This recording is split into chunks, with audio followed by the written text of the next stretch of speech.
Been courage. Good. Good. How do I start? Benji. Good, good, good. So, I meditate and it's insane because time is not a concept. Yes, right? I'm with you. Oh shit, does everything change? Absolutely. Time does, you lose sense of time. It's crazy. People ask me, what'd you eat for lunch yesterday? And I'm like, why is it so hard to go back there? Because you become so in the moment. It's amazing, guys. If you're suffering with like insecurity, you feel traumatized by past things, you get overthinking because you're always spinning on things that have happened or might happen. This goes away because meditation pulls you into the moment. And there's like a little thing that I say, it's alpha brain all the time or alpha brain every day, right? Because the more you meditate, meditation puts your brain into an alpha state of frequency. So depending on what you're doing, your brain goes into a different state of frequency, alpha, beta, theta, all that shit, right? I'm not going to ask you to memorize that, but awake and alert is a frequency. Dreaming is a frequency. Deep sleep without dreams is a frequency. Deep meditation, light meditation, each have their frequency. Light meditation is alpha brain. So when you meditate, you go into alpha.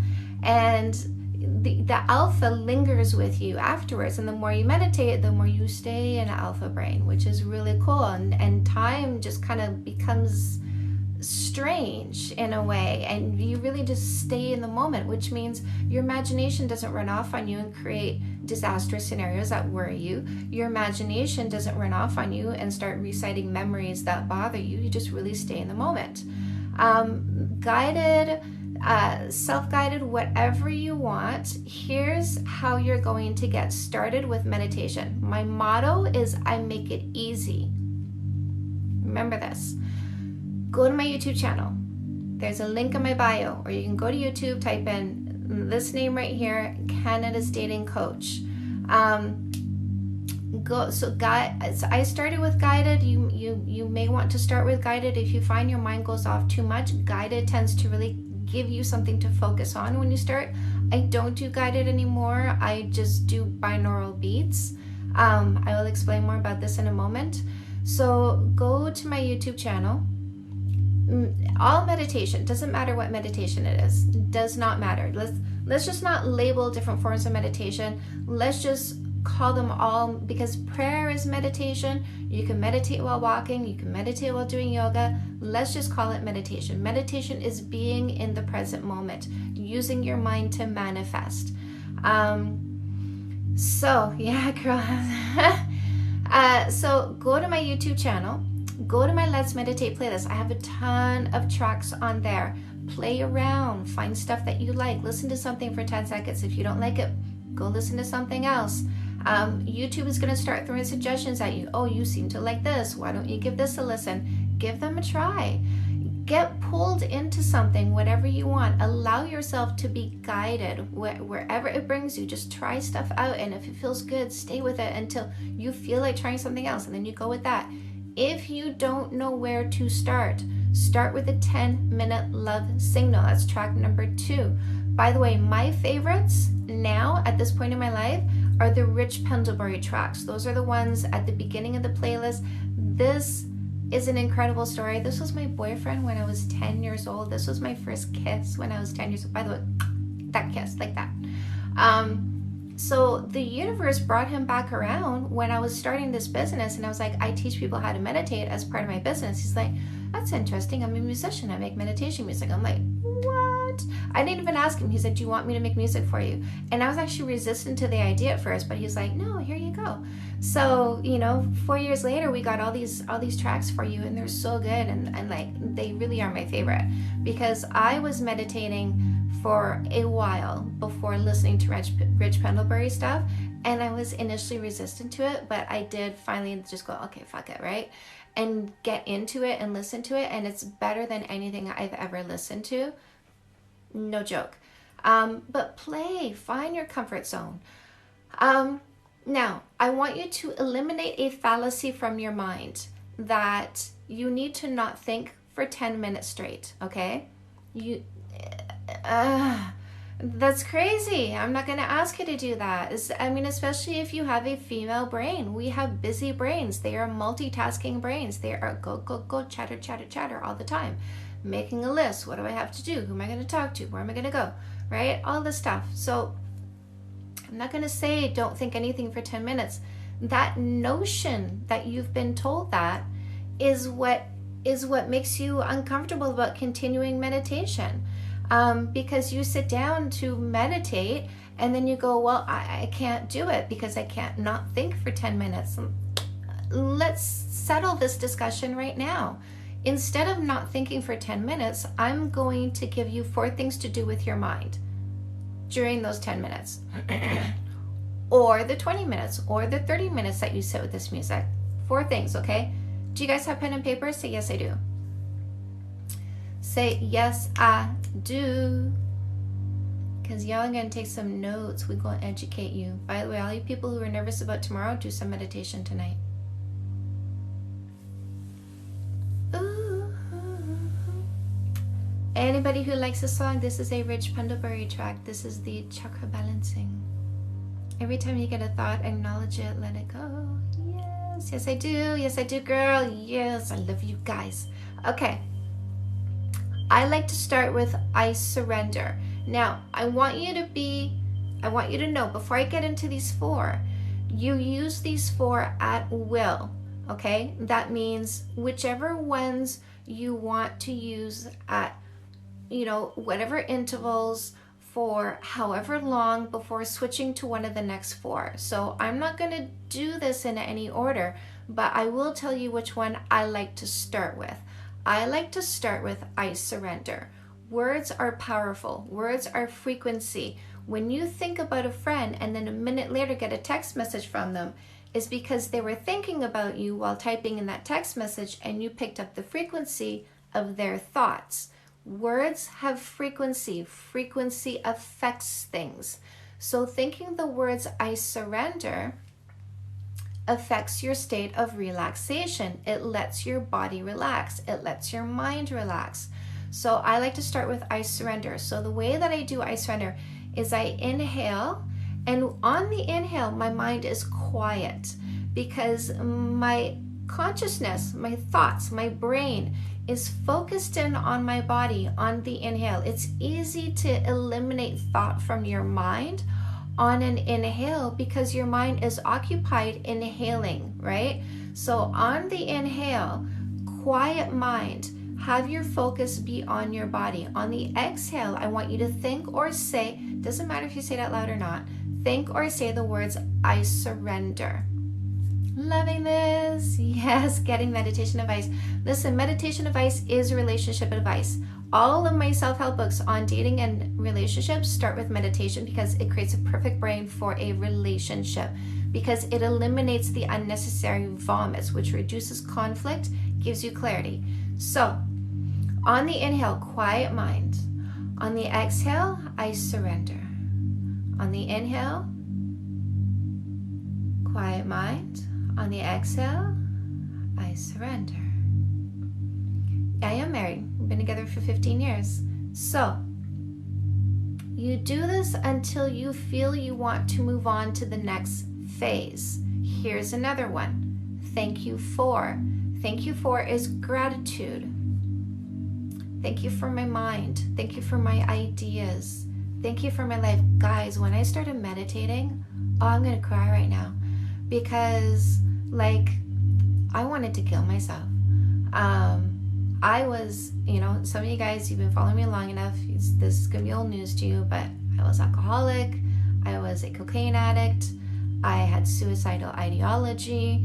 I was overwrought by grief. Unresolved grief from when my sister passed away and I was 17 and she was 21. She has cystic fibrosis. I wasn't with her. Heavy shit, man. Heavy shit. I came back and it just burned on me in the face. My marriage was on the rocks. My husband wasn't sleeping at home anymore. My life was falling apart. I was falling apart. And I started meditating and it started to save my life. And I remember starting to do thank yous And I remember when I said, thank you for my life. I was actually finally, after years, guys, years, I was happy to be alive. And I started bawling. And it wasn't the first time that I bawled doing thank you for my body.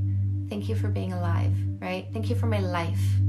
Oh my God, I bawled so hard when I finally became grateful for being alive. So thank you for everything, right? I say thank you for my mind. Thank you for my ideas. Thank you for my inspiration. Thank you for the people who buy my books. Thank you for the people who let me help them. Thank you for my body. Thank you for my husband who loves me so much. I'll be walking in the forest doing my walking meditation. Thank you for these trees. Thank you for the leaves. Thank you for the air that I'm breathing. I do cry during meditation, yeah. Thank you for my dogs who are healthy and happy, right? Thank you for where I live. Thank you for my safety. I have guardian angels. There is no doubt in my mind. I have guardian angels that look out for me. Thank you for taking care of me. Thank you for making me so lucky, right? Everything you were thankful for. Thank you for the food that I have. Thank you for the money that I have. Thank you for my safety. Thank you for my security. Thank you for the support that I have, right? Everything you can think of, thank you for. When you want to move on to the next one, here's another one. I am. This is manifestation. I cry a lot during meditation. Yes, release those emotions, guys, because meditation is going to start every repressed emotion is going to start coming up. You need to let it come. I mean, I started crying every day during meditation, outside of meditation, fucking walking from my living room to the kitchen, and I would just start crying and crumble to the floor and just let it come. I tell you guys, if you don't look like a dog throwing up on the floor, you're not crying hard enough. You're not doing it right. You're not releasing fully. So yeah, let those emotions come. Let them come. Let it bend you in half. Let it fold you. Let it take you to the floor. Let it curl you up in a fetal position. Let the tears come. So I am. I am is acknowledgements, and it is manifestations. And the reason why you mix all that shit up together is because the universe don't know the difference. Doesn't know the difference. All time is now. Everything you want is. Everything you think is. Be careful of your thoughts. You create. You are God. You are the manifester, right? I am powerful. I am strong. I am lucky. I am happy. I am content. I am young. I am vital. I am healthy. I am fit. I am loved. I am protected. I am wealthy. I am rich. What do you want? And what do you know about yourself? I am. Because even if it's not here yet, if you believe in it, that's called faith. If you believe in it and you feel it and you vibrate and you send it, just like that text message that traveled, right? How far away was your friend when she sent that message and it popped into your fucking head? You create a vibration with your thoughts and then you walk into that vibration. So what are you? What do you want? What are you? I'm a meal, not a snack. That's right. That's right. I am worthy. I am everything. I have everything. That's a wonderful mantra, by the way. I have everything. I have mantras. Oh, I love my mantras. I have everything. This is the reality where everything is amazing. Create. Guys, I have 3 vision boards. 3. 3. The universe just went, let me give you your future. Let me give you your now. Let me give you your next. Let me give you your end game. And I'm like, give it to me. I'm all up for it. I am worth it. I love this. Yes. Okay? Now, what's the 4th? Blank mind space. Oh, Charlie. Charlie's bouncing around down there. Blank mind space. I love you too. Blank mind space. Blank mind space is the hardest thing you will do with your brain, which is why you intersperse it with I surrender, thank you for, I am, and mix up blank mind space in there. When you can't feel like you can do blank mind space anymore, go into one of the next three. Do that for as long as you want to. Do another one, blank mind space. Do another one, blank mind space. Do 2, 3 more, blank mind space. Mix it all up and keep coming back to simply focusing your mind.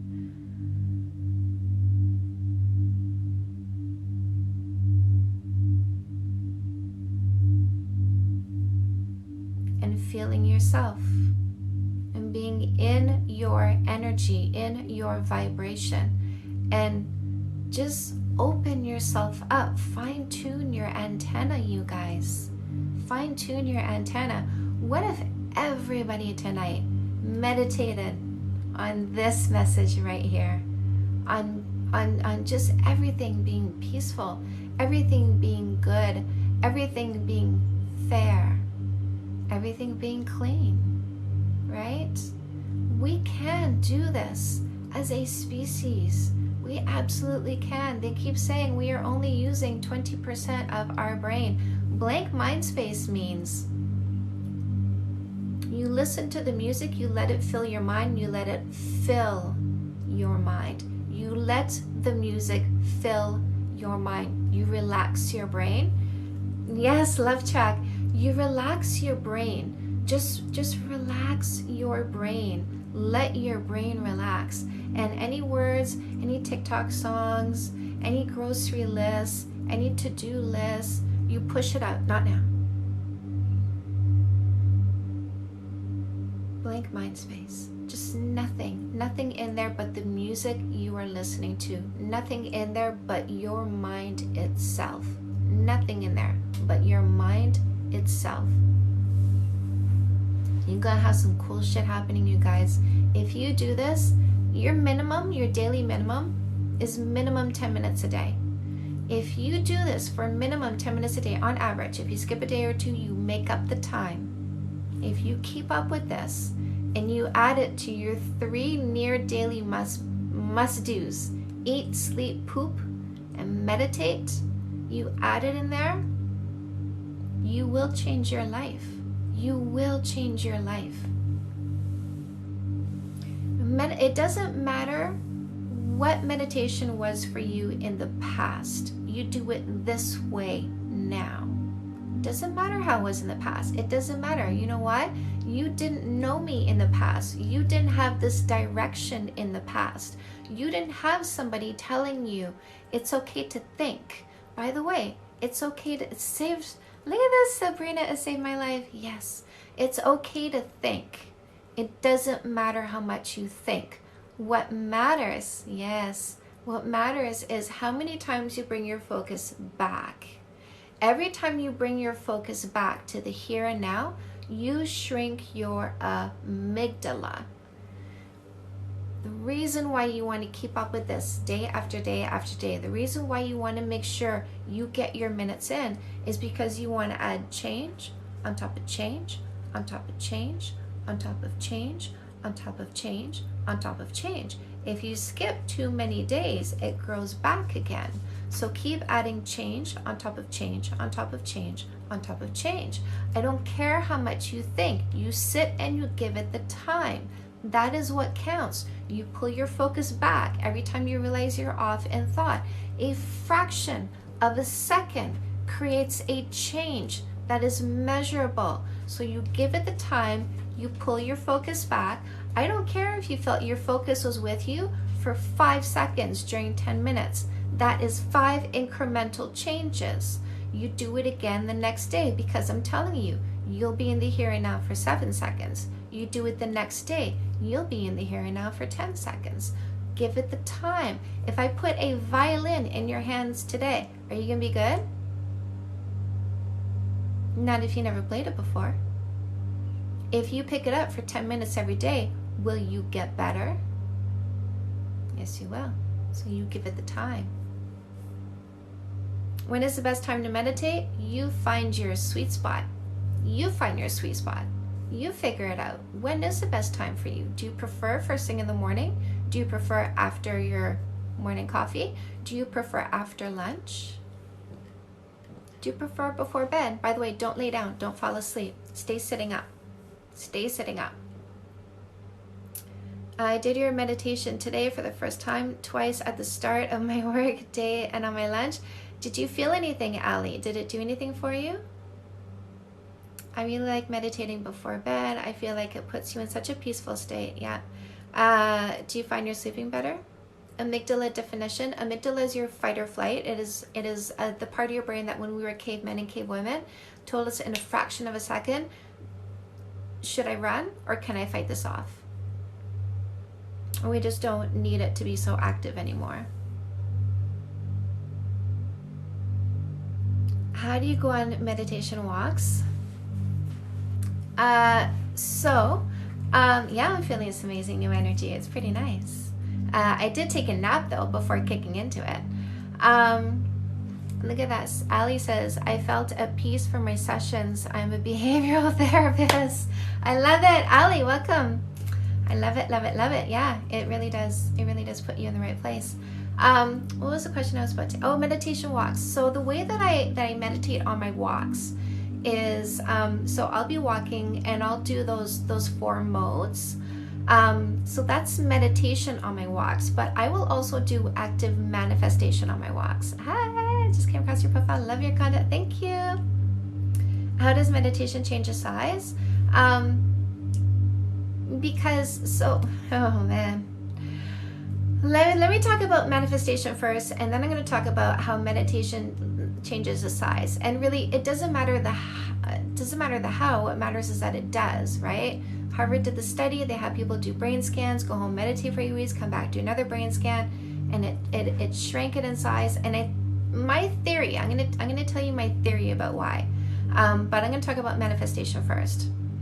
And so when I go on my walks on the street, when I do the walks in the forest, I tend to do the meditative walks, so the 4 modes. But when I do the walk on the street, I like to do manifestations because the street that I'm on is straight.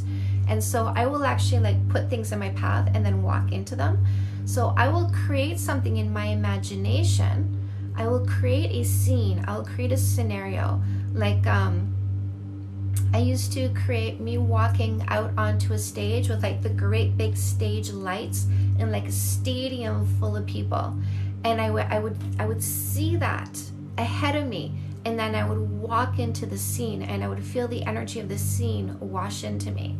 Another thing that I'll do to manifest is I will tap into my energy, so I will feel my energy fields, and then I will picture all you guys, everybody in the world, as an energy field that hovers in the sky.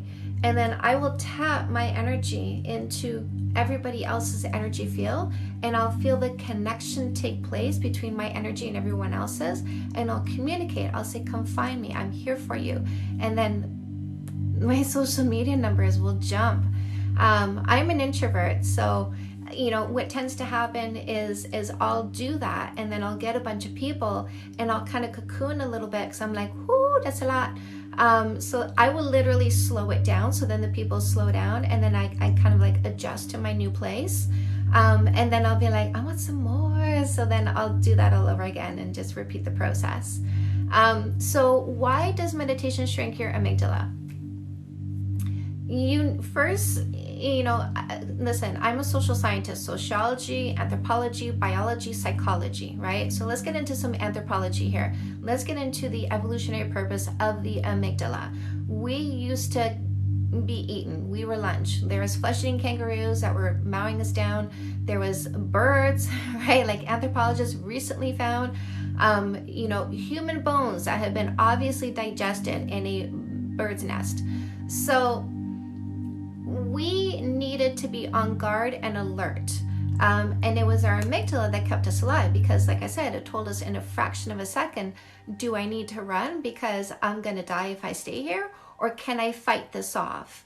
And so that was the amygdala sending, cortisol and adrenaline through our body, giving us energy. Like you've heard about people who can lift a car off somebody because, in a moment of like, holy shit, they have supernatural strength. That is the amygdala rushing the body full of adrenaline, giving you extra speed and strength for whatever you need to do, if it's a run or if it's a fight. So your amygdala, kept you alive in those moments. It had a reaction. And like a muscle, the more it reacts, the more it will increase. But we also lived in a world where we lived in the forest. Guys, I want you to imagine this right now. I want you to imagine this. You are standing in a forest with a spear, and you are waiting on a trail to spear what is going to cross, what is going to go on this trail. You're waiting, you're hiding, and you're waiting with your spear. Now you have to be quiet so that it doesn't hear you as it's coming, so it comes down the trail. You have to be focused so that you hear it. You can't zone out. And so when you are standing there on that trail with your spear to spear what's going to walk down it, you are meditating because you are focused and quiet in the moment. So this kind of exercise shrank your amygdala back down. So even though we lived in a world that was activating our amygdala, we also lived in a world that calmed our amygdala. When we fished, it calmed our amygdala. When we gathered berries, when we gathered nuts, when we dug up root vegetables, it is a repetitive, quiet, calming exercise, like knitting. People knit now to calm themselves, right? So we were balanced back then, but now we live in a world where it's stressor and stressor and stressor. And who taught you how to calm down? What have you been doing to calm yourself down? Most people aren't doing anything. They're numbing. Have some alcohol, have a cigarette, have some TV, have some TikTok, but we're not calming ourselves. Meditation is the act of balancing your brain the way we used to. It's normal, it's natural, it's necessary. Eat, sleep, poop, meditate.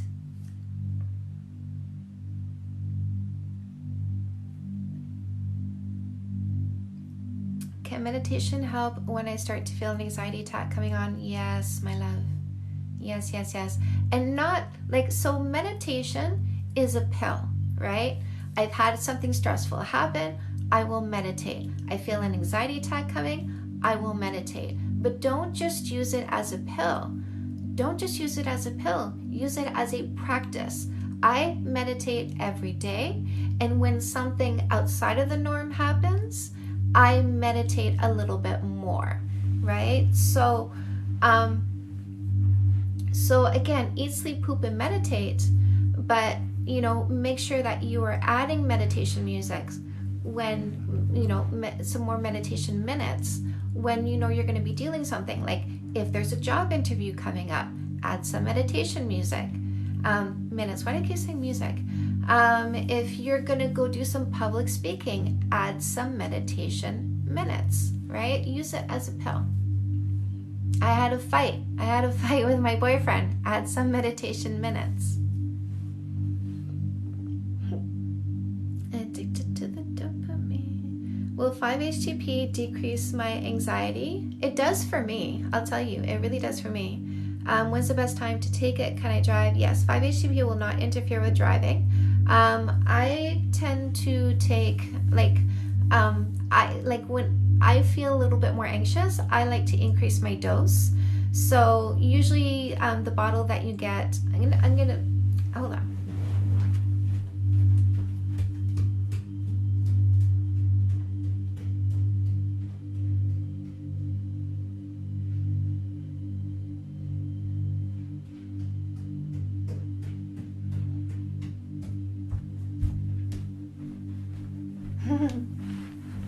All right.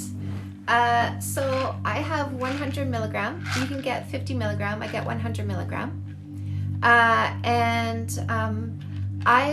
It says to take one pill twice a day. I will take one pill 3 times a day with a meal. I like to take 2 in the afternoon and 2 before bed. And you take it as you need it, right? So I will feel like my serotonin is low because I'll feel like I sort of go into like a blue state, right? Like a little bit more down than usual, and I don't seem to be coming out of it. So then I'll be like, oh, you know what? I think I need some 5-HTP, 2 in the afternoon, 2 before bed. It doesn't take me long to come out of it. Make sure that you're also adding vitamin D, 4,000 units a day. Get your walks in, get your healthy whole food, get your meditation. How do you add self-care to yourself?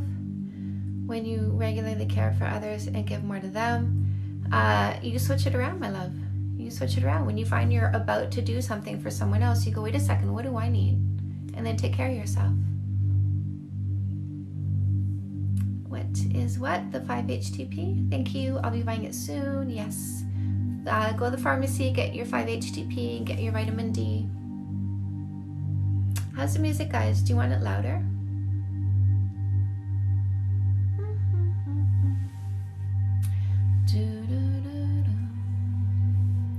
Ali.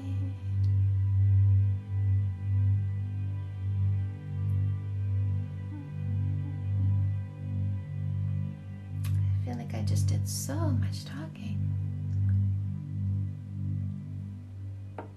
Yes, please. Yes, please. Okay. All right then. My boyfriend and I have different love languages. Is there hope for us? Yes. So, that's so sweet. I've been listening to your podcast starting back from when, and it's been insightful. Yes, Ali, good. Good, I love it. Which one of your books would you recommend for codependency? After, I would recommend Fix That Shit and Custom Made, so 2 books. So Fix That Shit is going to help you understand how to be healthy in your relationship. Custom Made is going to help you redirect your focus from your partner to your passion, to your purpose, which is where it should be going. So there's a question here about love languages. Thank you, Sabrina. So my husband is acts of service. I'm words of affirmation. I used to say to him, you don't love me, because he wasn't giving me words of affirmation, but I wasn't reading into his acts of service. We did a 5 love language quiz, and I went, oh my God. Oh yes, Dr. Bing, hello. Bought so many of your books on Amazon today. So excited they arrive on Wednesday. I love it.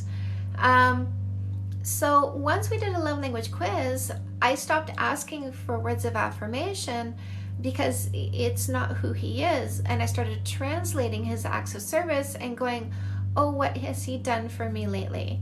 And then, thank you. And then translating, he did this, he did that. So, what else? There's another, how much is Fix That Shit? Depends if you get paperback or ebook. How long should you wait before moving in together? You should be a couple for 1 full year before moving in together. Because, yes, you should, Villa. Because you want to see how you go through ups and downs and resolve conflict before moving in together. And then once you're living together, live together for a full year before getting engaged, before talking about marriage. Because again, you want to see how you go through ups and downs and resolve conflict. Moving in at 8 months. Make sure that you write down all the expenses and all the household chores and understand who's doing what before you step into that apartment together. Know what you are going to expect from each other before you move in, including who's going to clean the toilet, including who's going to do the dishes, including who's going to do the dusting. Date 1 year, live 1 year, then talk future. Yes.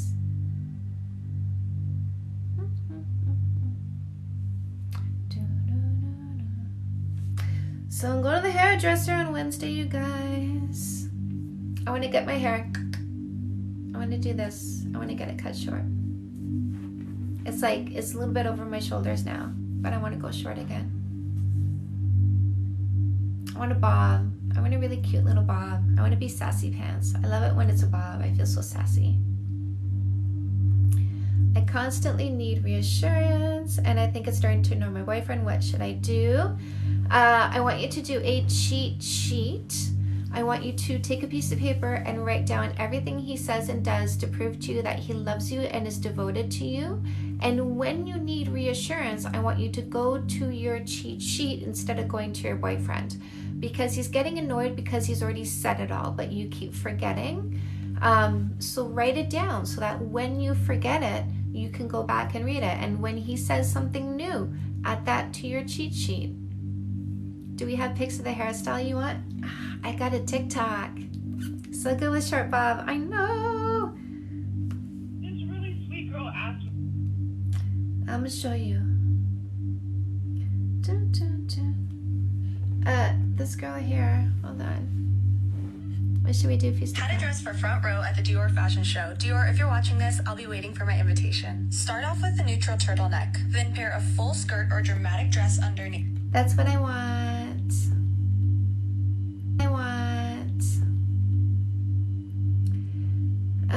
What should I do if he's depressed and I can't help? Just take care of you, boo. We are responsible for ourselves. My husband could not undepress me. I needed to do the work to undepress me.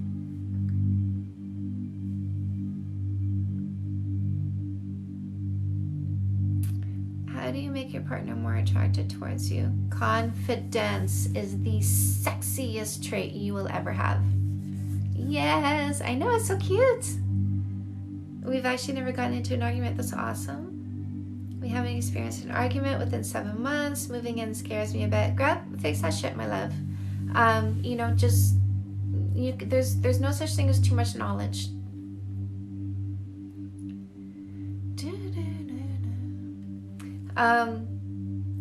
Living together, sharing expenses, that kind of thing can be stressful. Stressors are what can lead to arguments and fights. Happy to see you. Thank you. I didn't hear what you said. I don't know what I was saying when it cut out.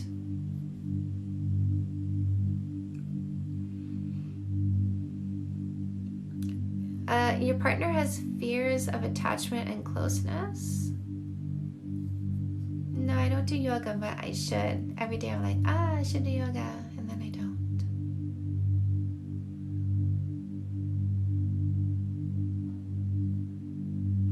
I personally would not pick a partner who has a fear of attachment and closeness. Oh, about him being depressed, you can't fix him. You cannot fix a depressed person. My husband could not fix me, because the behaviors that lead you out of depression are behaviors you need to do, right? So I needed to start meditating. I needed to eat better. I needed to go for walks. I needed to take my vitamins that would create more serotonin in my body. So, they have to decide they want to do the right things, and you can't decide that for them. I don't have kids. My husband has 2. They're in their 20s. Best piece of advice someone gave you. Oprah has always been my mama. And so the best piece of advice always came from Oprah for me. When somebody shows you who they are, believe them. Yeah, when someone shows you who they are, believe them. What are you currently learning? Oh, you guys are getting deep. I love it. Yeah, when someone shows you who they are, believe them. What are you currently learning? Oh, you guys are getting deep. I love it. So right now, I'm learning how to create a bombastic course. I am taking, because I've done courses, but they were like, if you guys have taken some, it's like I made a workbook. We sat down for 2.5 hours over Zoom, and I taught you something, and then I'm like, here you go, off you go. But I'm actually creating something bigger, more intensive, more professional, easier to consume and digest, something that you can do at your leisure, but with support behind it. So I'm learning how to create all that right now. I'm learning how to make a school for you guys. That's what I'm learning how to do. I love that quote from Oprah. Maya Angelou, yes. Yeah. Because she got a lot of her wisdom from Maya Angelou. Is it okay to take mushrooms to truly find myself? I have nothing against I have nothing against discovering yourself through drugs. Nothing at all. Just don't do the nasty shit, right? Like, don't do heroin. Don't do the stuff that is dangerous to touch. The earth, like the drugs that are created naturally, go at it. Even acid. Acid is brilliant. I'll tell you guys a story about acid. It's gonna blow your mind.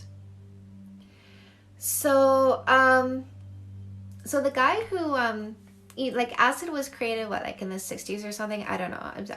I don't care about small details. I care about knowledge.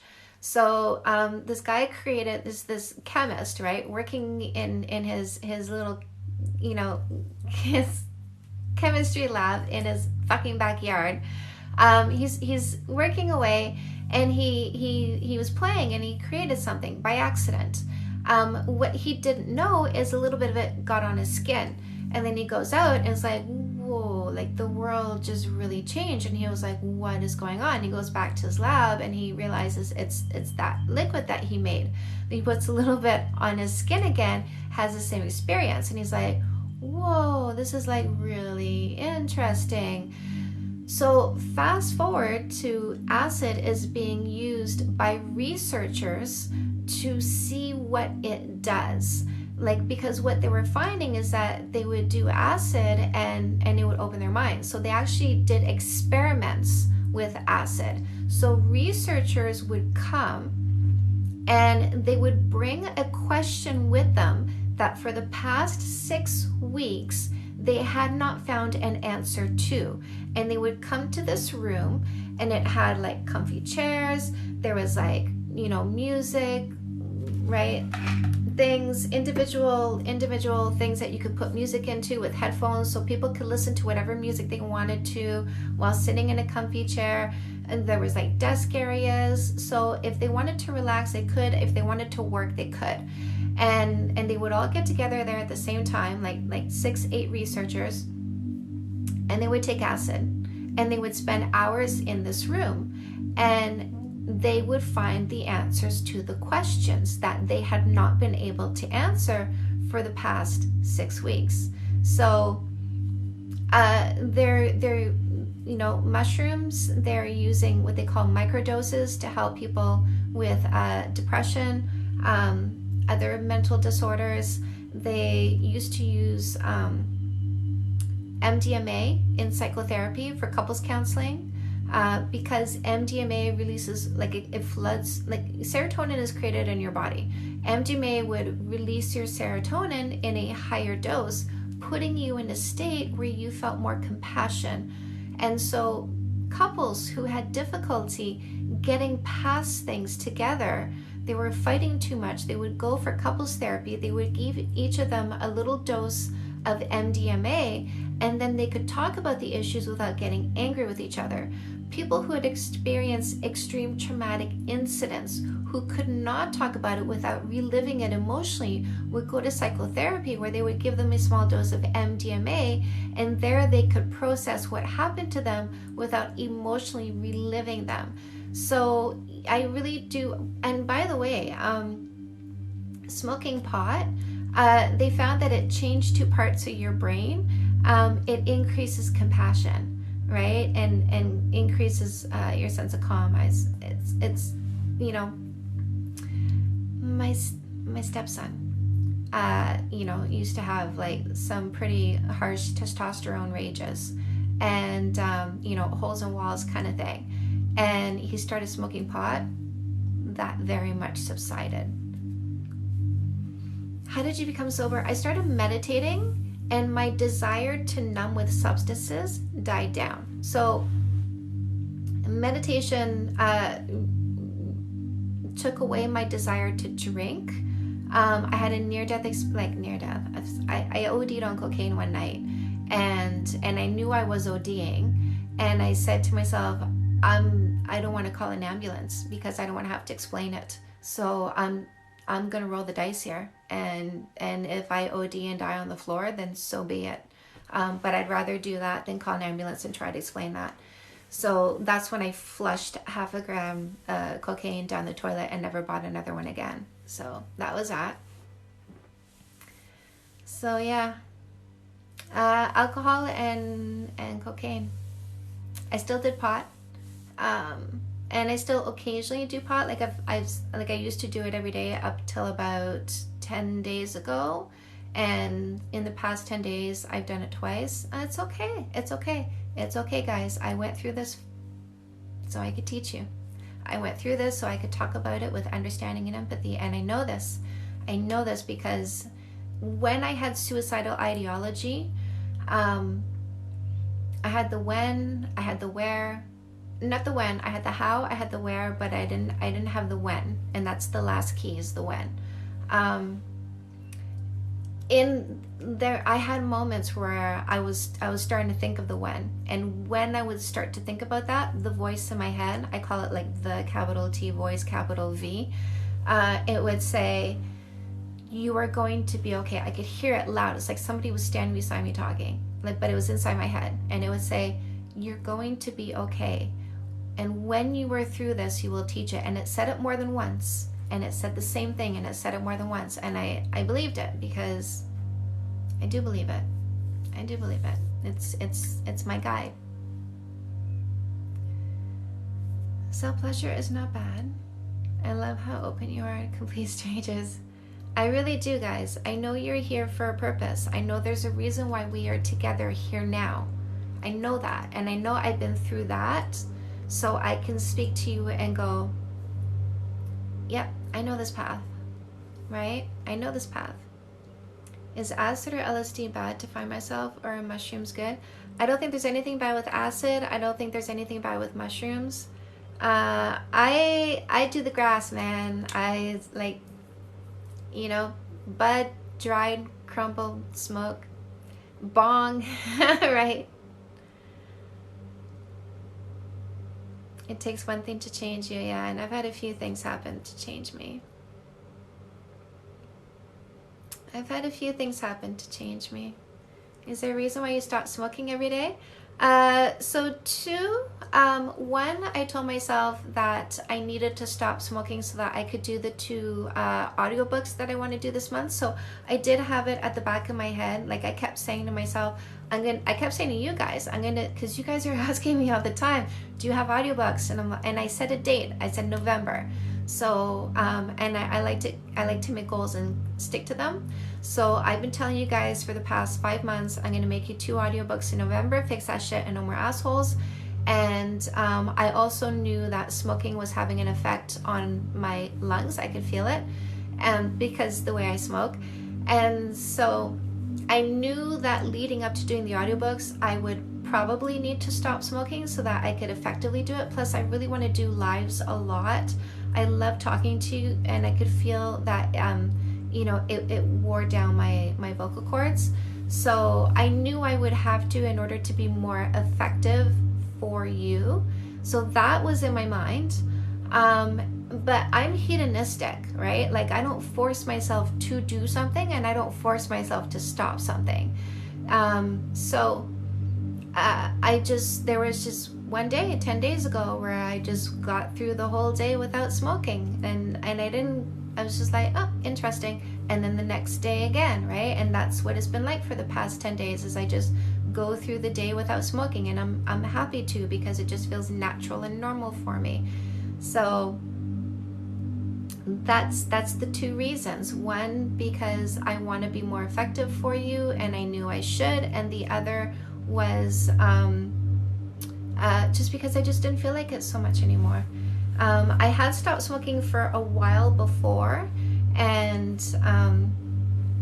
And then I started smoking again. And so I had told my husband, and I don't tell him the day that I stopped smoking. It's just like I'll not be smoking for weeks or months, and then I'll be like, yeah, baby, I quit smoking. And so I did do that a while back, and then I started up again. And it's not like he notices on me, because it doesn't like I don't wake and bake or anything.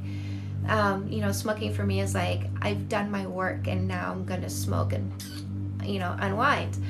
And so I had started up again, and I didn't say anything, and again he didn't really notice, but then I did say something, and then he said, why did you start again? And I said, because my mom. Right? Stressor. And pot is a great antidepressant. It really is. I would much rather smoke pot than take pharmaceuticals for depression. And my mom really did put me in a state. I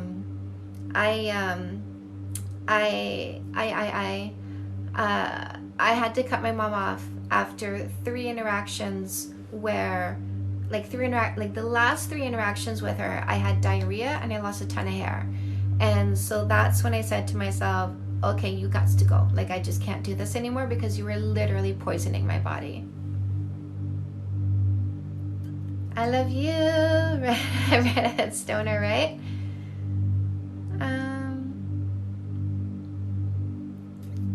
Yeah, always working, feeling sluggish, not good about myself, used to smoke a lot.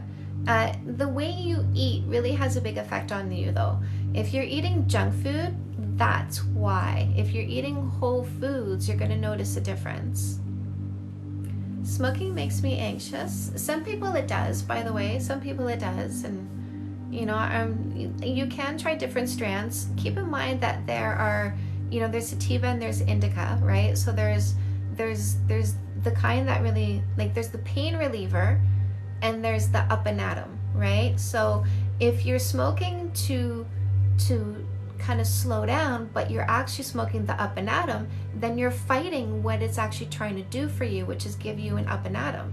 Believe it or not, guys, not all pot stones you out. There is pot that rejuvenates you and re-energizes you and gives you a second breath. Have I ever gotten paranoid smoking? I don't smoke around people, right? Smoking for me is a solo affair, because I don't feel like I'm communicating the way I want to with people. Smoking puts me inside my head, and so it makes me much, like smoking for me is an internal exercise. So smoking around people, for me, makes me like, am I talking enough, or am I talking too much, right? Like, I overanalyze my behaviors.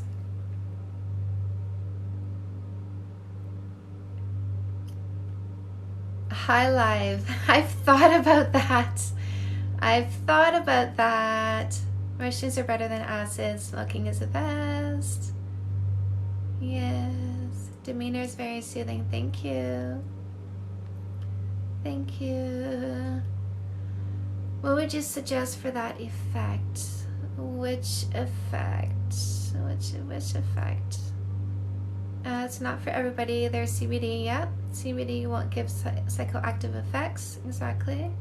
For the slowdown effect? Yes.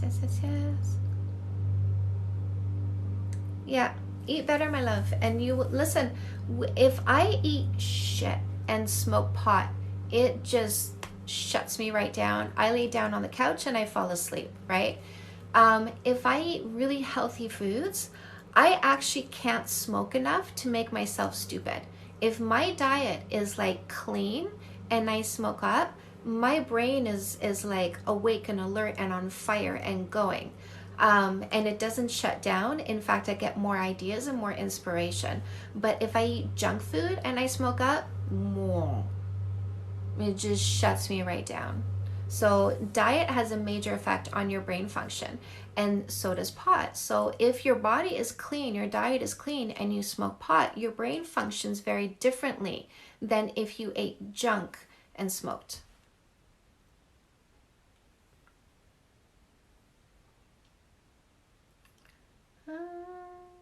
You relate to a lot of people and are true to yourself. Yes, thank you, Rachel. Do you miss your mom? I miss the idea of the mother. I miss the idea, guys. I miss the idea. You know, when you see those girls, they're like, I call my mom every day, right?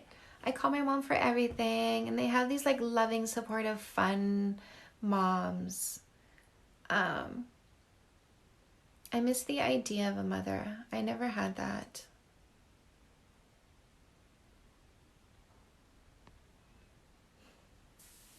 Smoking helps me to be less angry and actually have a better perspective on things. Yeah. We have cannabinoid receptors in our body. We are a TikTok family. Yes, you are. Yes, you are. 100%. Saving yourself for marriage is of value. I have nothing against that. You know, obviously you want to find somebody who shares your value. That's all. There's nothing wrong with two consenting adults who share values. Nothing wrong with that at all. Yeah, so your body is actually built for accepting what is in pot. And, you know, so the question is why, right? Why is your body built for accepting pot? Why do you have cannabinoid receptors inside your body? And my theory is because it is a medicine that is found easily in nature. Do you ever drink? Every now and then. I'll tell you guys a little something. I'll make a confession right now. Before I went into this grief downward spiral, I never drank at work.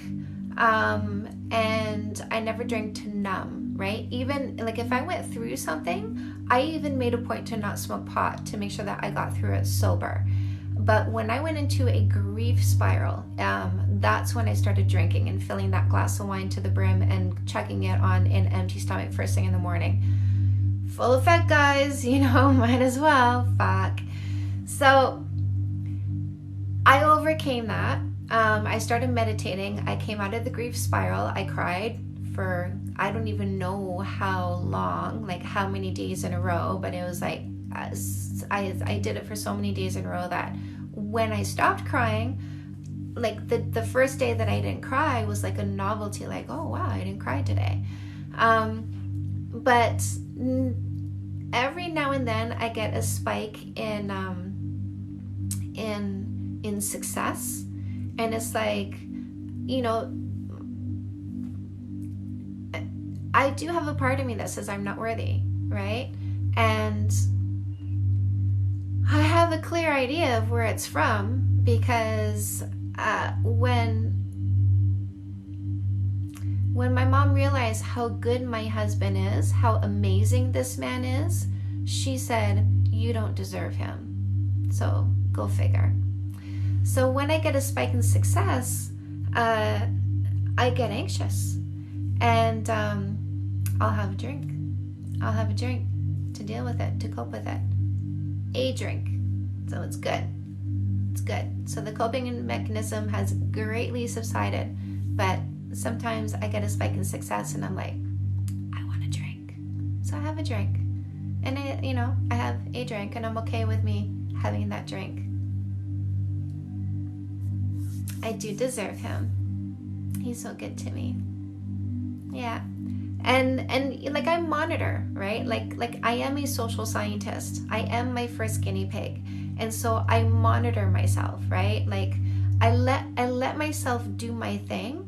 And then there's also the part of me that's observing me doing my thing and studying me doing my thing and asking myself where this comes from and why I do this and what effect it has and all this stuff, right? So there's, I am every woman, right? So I am the human being who is doing things.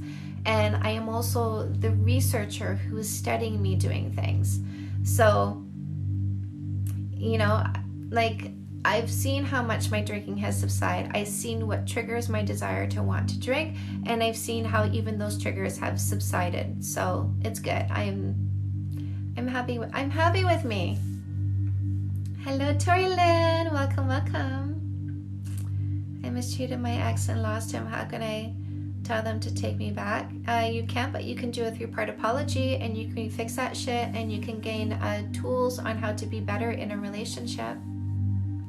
Your hubby seems very happy with you since you saved the relationship. Yes, you too, my love. Yeah, that's awesome. I'm very proud of you. If you want to know if you're with the right person, grab No More Assholes, because there's 12 character traits that help you understand if this is a selfish short-term thinker or a generous long-term thinker. And then No More Assholes, Fix That Shit, helps you understand how you should be in a relationship. So the combination of these 2 books really clarify who you should be and how you should be.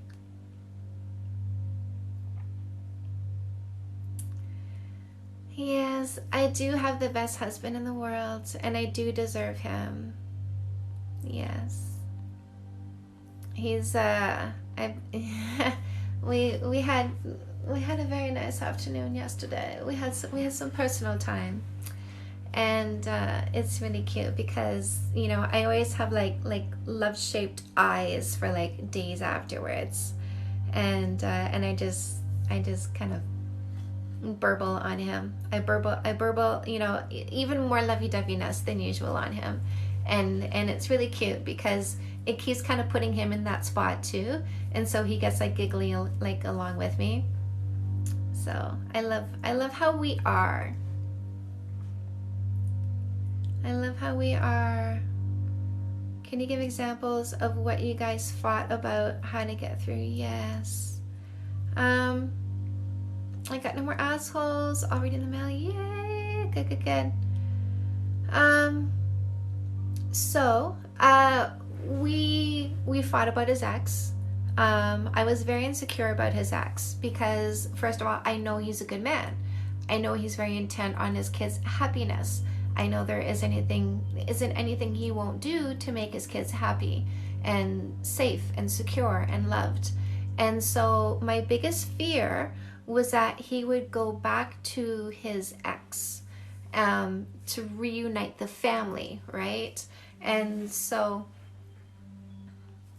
oh yeah, good. I love this, you guys. Blocked my abusive ex and turned his phone off today. For the first time, I feel free. I love it. You're saying thank you to me? Honey buddy, go look in the mirror and say thank you to that woman right there. Yes. Good. I'm very proud of you. So I would, I'd be like, you need to tell me when you go there. You need to tell me how long you're there for. You need to tell me what you're doing there. Like I really, I was controlling, right? Because I was uncomfortable with the idea of him being there. I was very controlling. I very much tried to control his relationship with her out of fear. So that caused a lot of fights. The way that I overcame that was doing the I know what I need to know exercise. So I would find myself in a spin, and then I'd say, wait a second, I know what I need to know. And then I would run through what I know. I know he's over her. I know he's done with the relationship. I know he does not want to be with her. I know the only reason he has a relationship with her is because they have children. I know she's needy. I know she's insecure. I know she still wants him to want her. So I know what I need to know. I know what's going on in his mind. I know what's going on in her mind. So I can relax. I know what I need to know.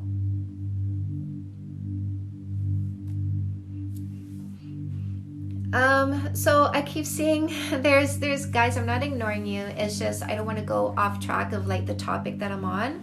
So let me touch on things that I've seen that you guys have posted a few times. So thank you for not giving up. So for the person who has pictures of his deceased ex-spouse in the house, it depends on how soon your relationship is, and it depends if there are still children in the house.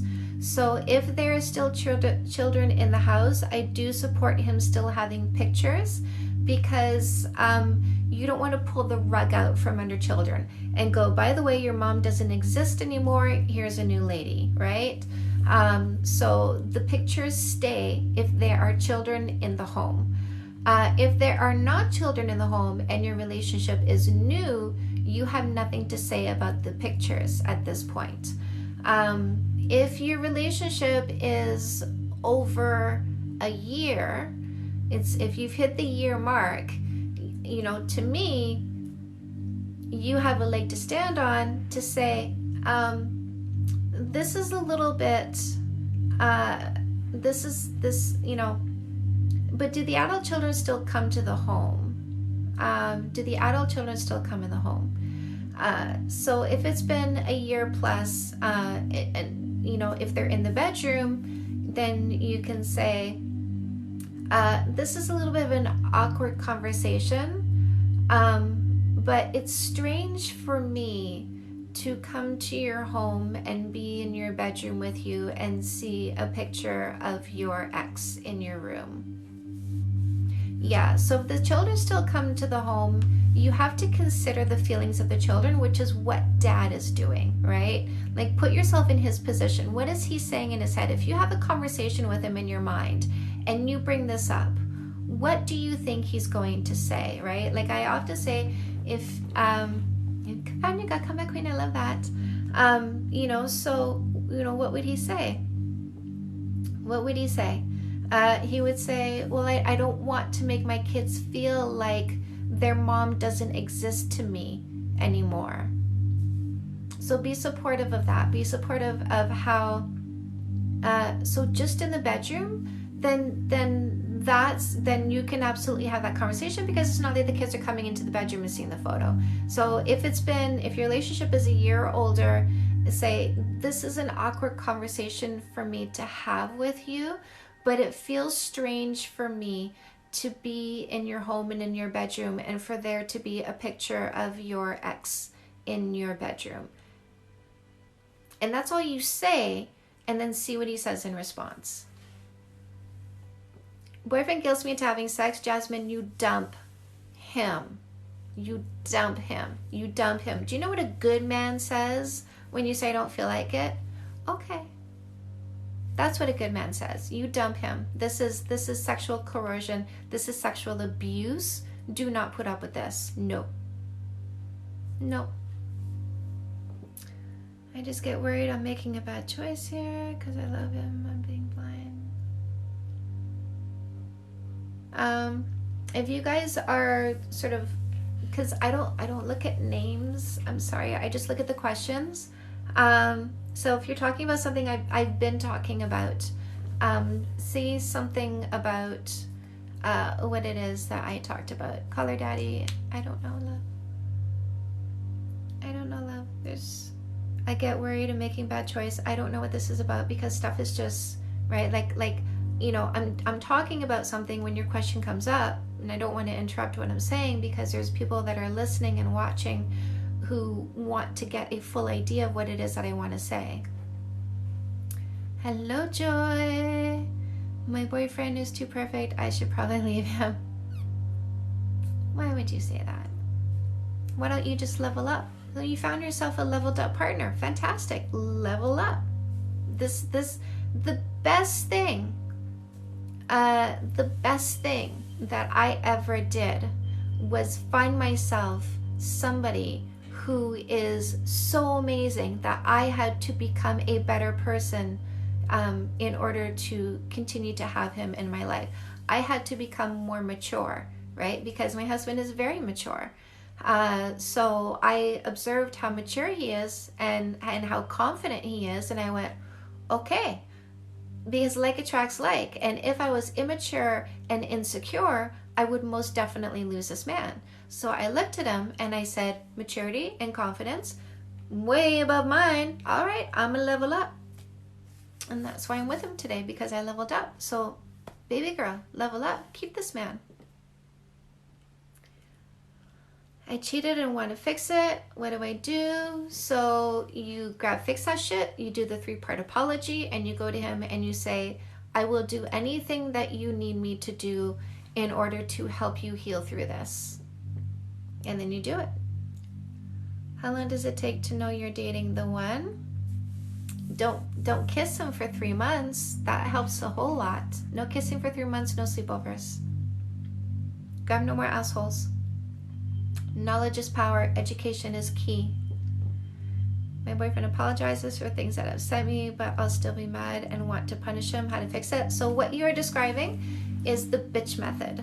The bitch method is I'm going to keep holding a grudge and keep making you suffer for that thing you did in the past because I still feel shitty about it. And that's the thing you did in the past because I still feel shitty about it. And that's called the bitch method. And what it does is it creates a distance in your relationship. So you need to meditate to shrink your amygdala, called the bitch method. And what it does is it creates a distance in your relationship. So you need to meditate to shrink your amygdala to reduce those negative emotions, and you need to so you need to meditate and you need to resist your impulses. So when you want to say something or do something, you need to think twice about it and keep your mouth shut. So resisting your impulses looks a lot like silence. Don't say anything until you weigh what you want to say and ask yourself, does this match my intent? What is your intent? To have a good, healthy relationship. Is what I'm about to say matching my intent to have a good, healthy relationship? If not, you don't say it.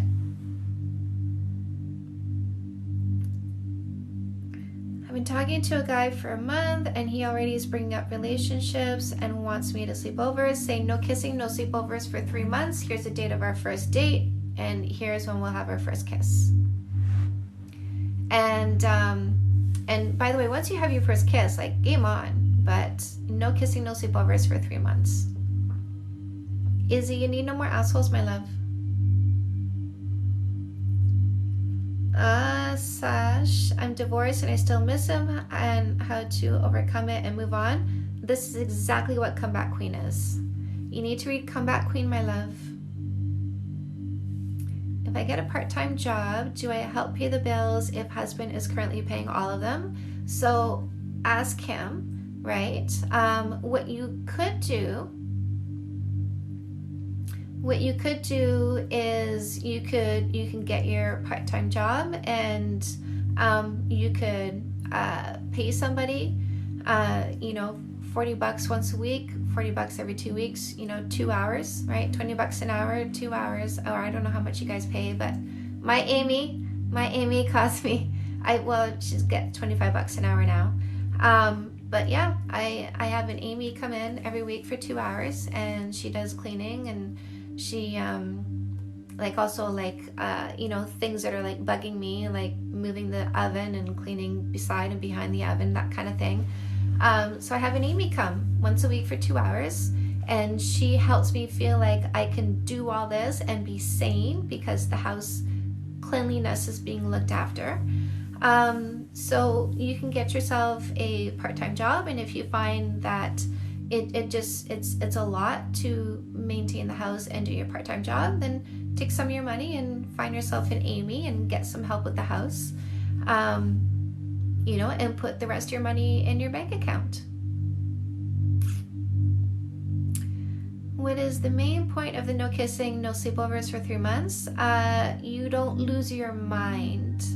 So kissing somebody on the first, second, or third date and then saying to the next person who asks you out, no, I'm seeing somebody, means you've literally lost your mind because you have committed to a stranger. You've committed to somebody you don't know, and you're eliminating the possibility of finding someone better until you have seen this through. And that can be 6 months, that can take a year, that can take 2 years before you finally go, fuck, can't do this anymore, right? If you do a no kissing for 3 months dating rule, you will get rid of the fuck, I can't do this anymore, because those ones are going to take themselves out of the equation before a kiss even happens. My ex made a plan to find each other in the future, then started seeing another girl 4 days after. Doesn't matter what you say, what matters is what you do, right? This is why you do a no kissing for 3 months dating rule. Because the people whose words don't match reality are the ones you go, I'm not going to kiss that one. Currently separating, still sleeping together, living together, don't love him the same though, okay? How long should I wait to contact someone after a blind date? Blind date was a group date, and great. So blind date, you said goodbye. Before his butt hits his car seat, he should be getting a text message from you saying, hey, I just want to let you know I had a great time. You are so, and tell him like 1 or 2 genuine compliments. You're so funny, you're so interesting, you know, and then you say, I'd love to see you again, right? So you let him know you appreciated him, you let him know you saw him, and you let him know the door is open for more.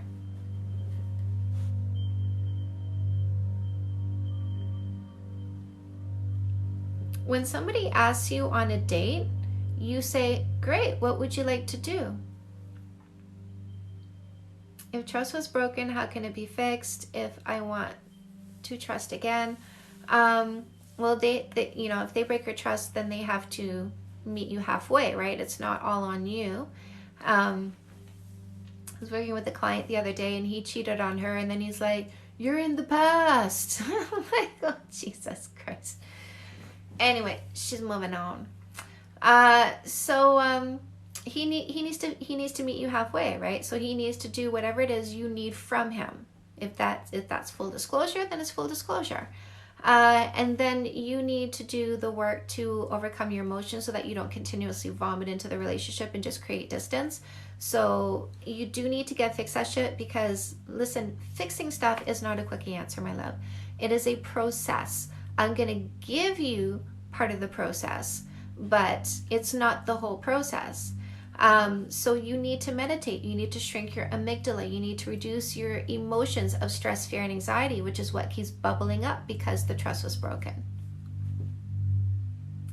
How do you extend a friendship to a romantic relationship? Yes, you can. Everybody get comeback queen. Yes, Sheila. That's why Sheila knows. Sheila knows. Just ordered it on Amazon, Bev. What is comeback queen? Comeback queen is overcoming a breakup. Healing your heart from a breakup.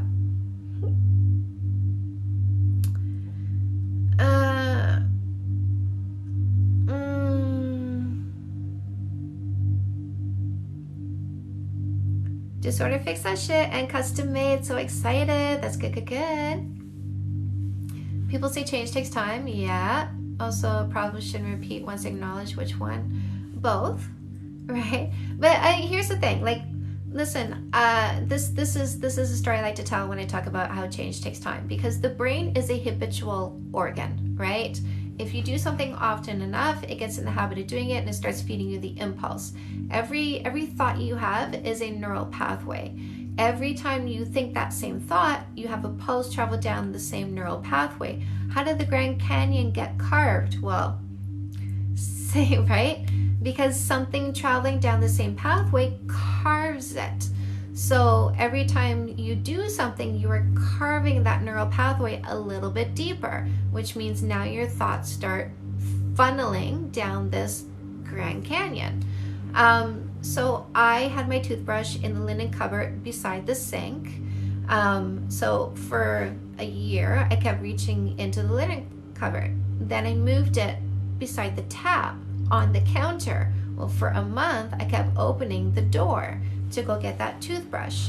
So change takes time, and you have to realize that you're going to automatically do that old thing and then go, oh yeah, right, that's right. And you're going to redirect. So it takes time, and you have to keep redirecting. And then you've carved a new pathway, and that old one grows over. Angeline, I really tried to fix things. I read your books, but we still broke up. He said he has to fix. Okay. That happens. You know, that happens. So dive into No More Assholes, my love, and redefine your next relationship and make it a level up. Make it a level up. And when you put something nice and makeup, should it be for yourself, or is it okay to do it for your partner? Absolutely, it's okay to do it for your partner. I love having a juicy butt for my man because my man loves to grab my butt.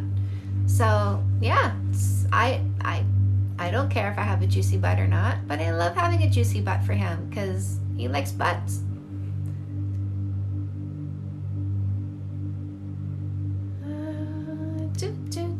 thank you. You still get to me. Boyfriend does a thing where he makes me feel bad for not posting more about us when he doesn't post any. Say to him, baby, it's not fair to ask for anything you're not willing to do first. What do you think about attachment theory? I don't subscribe to labels. I'm a behaviorist. I do not subscribe to labels because the book where that came from is the same book that labeled homosexuality as a mental disorder. What's going to change about attachment theories? You're welcome, Bex.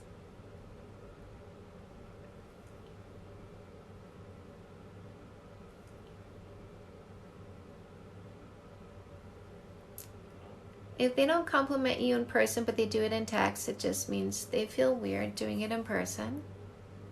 It just means they feel weird doing it in person. I do one-on-ones and all. It just means they feel weird doing it in person. One-on-ones and all Shiliag. I do one-on-one sessions.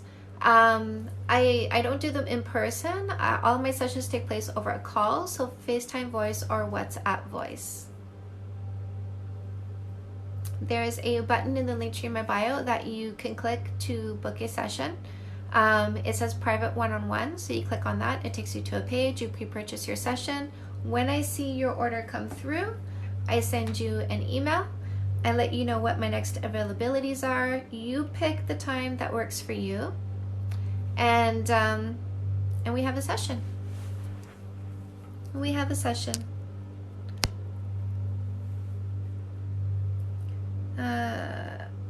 Thumbnails are uploaded. Yay! Yay!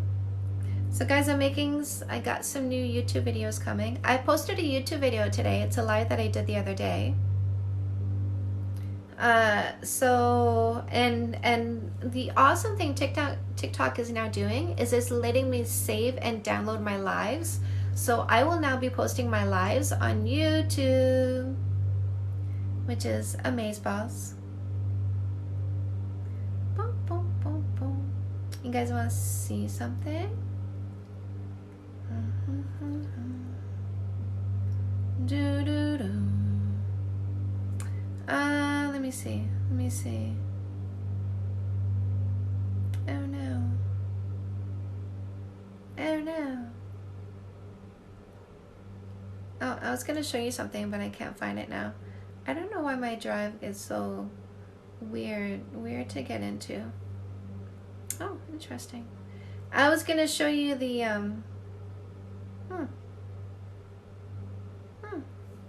Okay, never mind. I was gonna show you something, but never mind.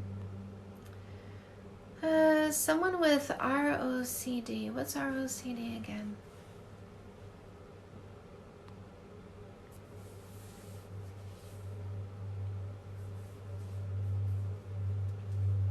I don't like labels either. I feel like they make you feel boxed in and ashamed. That's exactly it. I say people wear labels, like attachment theories, like an STD.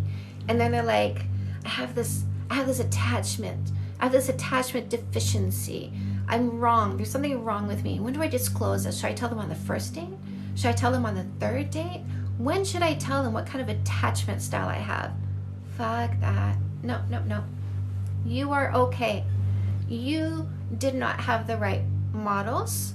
You did not have the right conditioning. You did not have the right education. All that can change by changing your behaviors. You didn't know which behaviors you needed to do. You didn't know why you needed to do this new set of behaviors. I'm going to explain all that. I'm going to teach you the behaviors that are going to give you the outcome that you want.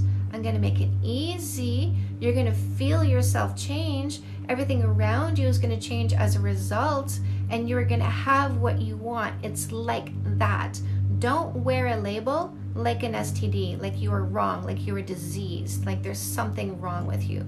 You are okay. You are fine. You just didn't learn what you needed to learn. You just didn't have the people showing you what they should have shown you or treating you the way they should have treated you. But you are fine, and you can change your behaviors and things will change for you.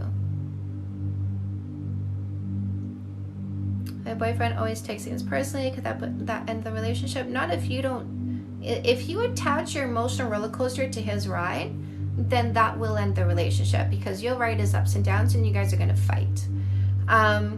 But if you let him go through his thing, whatever he's going to go through, and you're going to say, you know, look, it sucks for you, but I take responsibility for my thoughts and my emotions and my behaviors.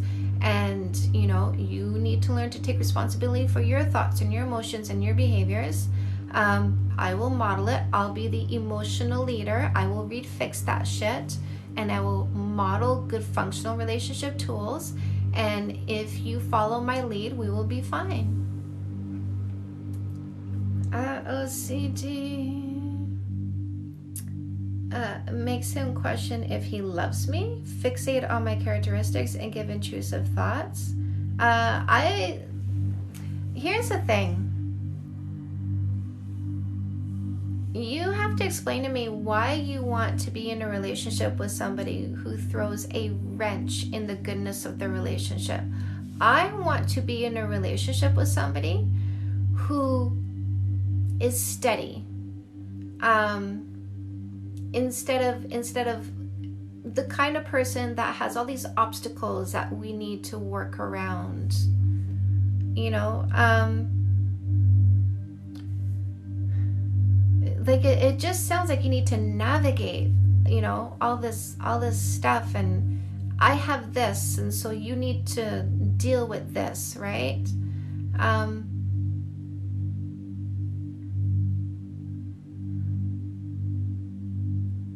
My theory is always we need to take responsibility for our thoughts, our emotions, our behaviors. So I don't care what he has. Is he taking responsibility?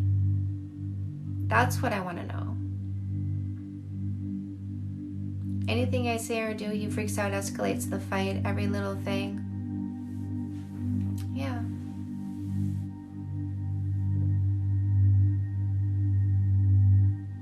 How do I help someone heal through the pain that I caused them? Ask them what they need from you. Like if I'm talking to a woman who is trying to overcome their partner cheating on them, I say you have full permission to ask them to help you ease your imagination, because you're going to wonder when you can't get a hold of him, if he doesn't answer you right away, is he doing something? And so the antidote to imagination is reality. You have the right to say to him, I need you to help me with my imagination. And so for me, being able to know what is going on with you at all times will ease my imagination by helping me tap into reality. And I don't want to ask you permission when I need to do that. I want to put spyware on your phone that links onto my phone so that anytime I want to, I can go take a look at who you're talking to, what you're saying, where you are. So ask them, what do you need from me? And then give it to them, whatever that is. I will do a session with anybody of any age. My, one thing that I say is if you are old enough to ask the question, then you are old enough to get the answer. Can you ask him to quit his job? No, but you can quit the guy.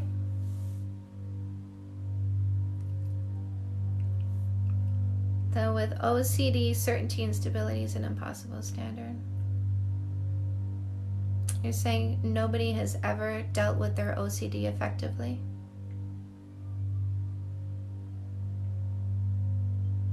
My partner says he is emotionless. You don't need to be in a relationship with somebody who is emotionless. You don't need to try and fix somebody, right?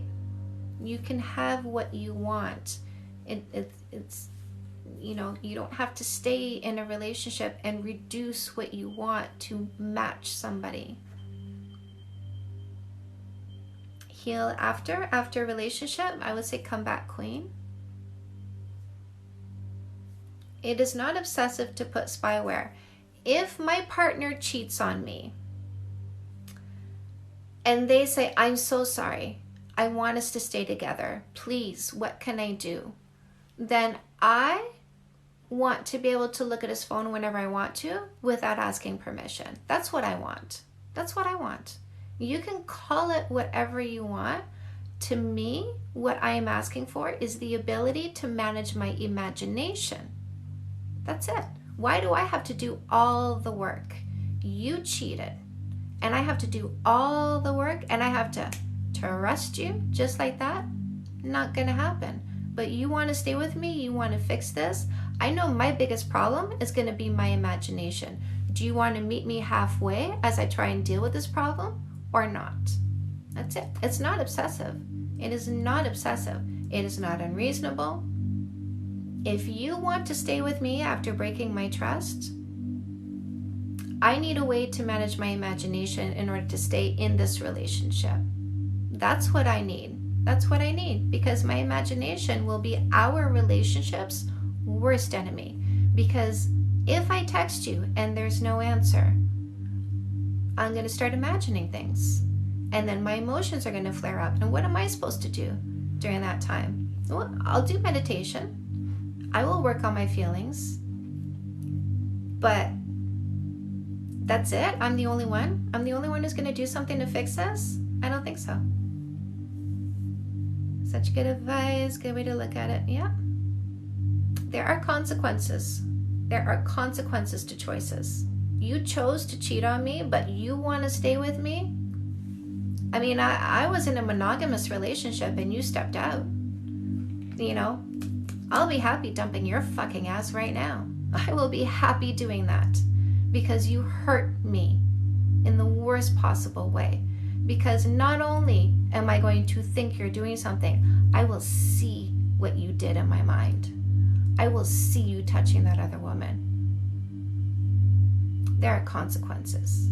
If you want back with me, I need to know all the time what you are up to, who you're talking to, and what you're saying to ease my imagination until I can say to myself, I have confidence that you're no longer doing this. Because the best predictor of future behavior is past behavior, and that's what you did. So that is what I'm going to think you're doing. You want me to not think you're doing that? You got to prove it. I want spyware. If you want to stay with me, if you don't want to do that, that's okay. I'm happy not being in a relationship with somebody who put that in my head. I'm really happy not being in that relationship anymore. But you want to stay with me? You want to fix this? I'll meet you halfway. What's your halfway? What are you doing?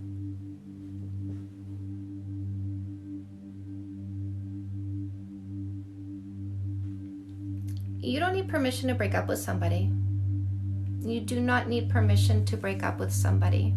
If it is over, it is over, and you announce it to the world. Go change your Facebook status. It's complicated. Single. You don't need permission to break up with somebody.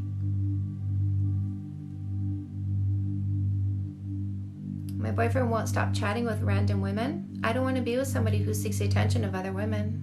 Is he flirting?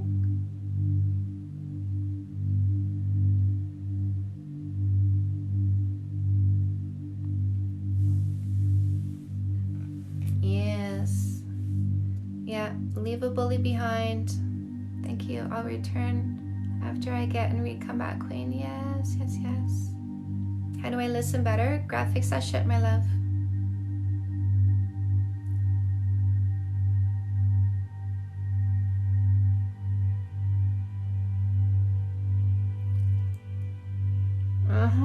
At what point should I give up if change isn't happening? So, if whatever... Hello, Giovanna. You're good with words.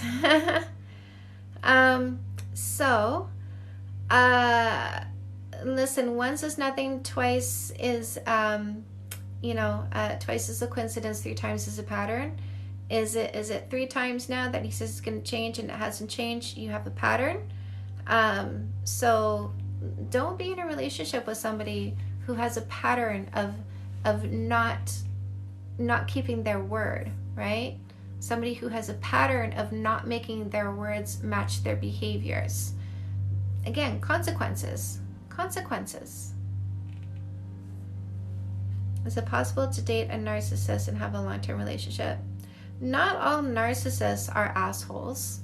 Right? Like some people are aware of their tendency and they just choose better behaviors.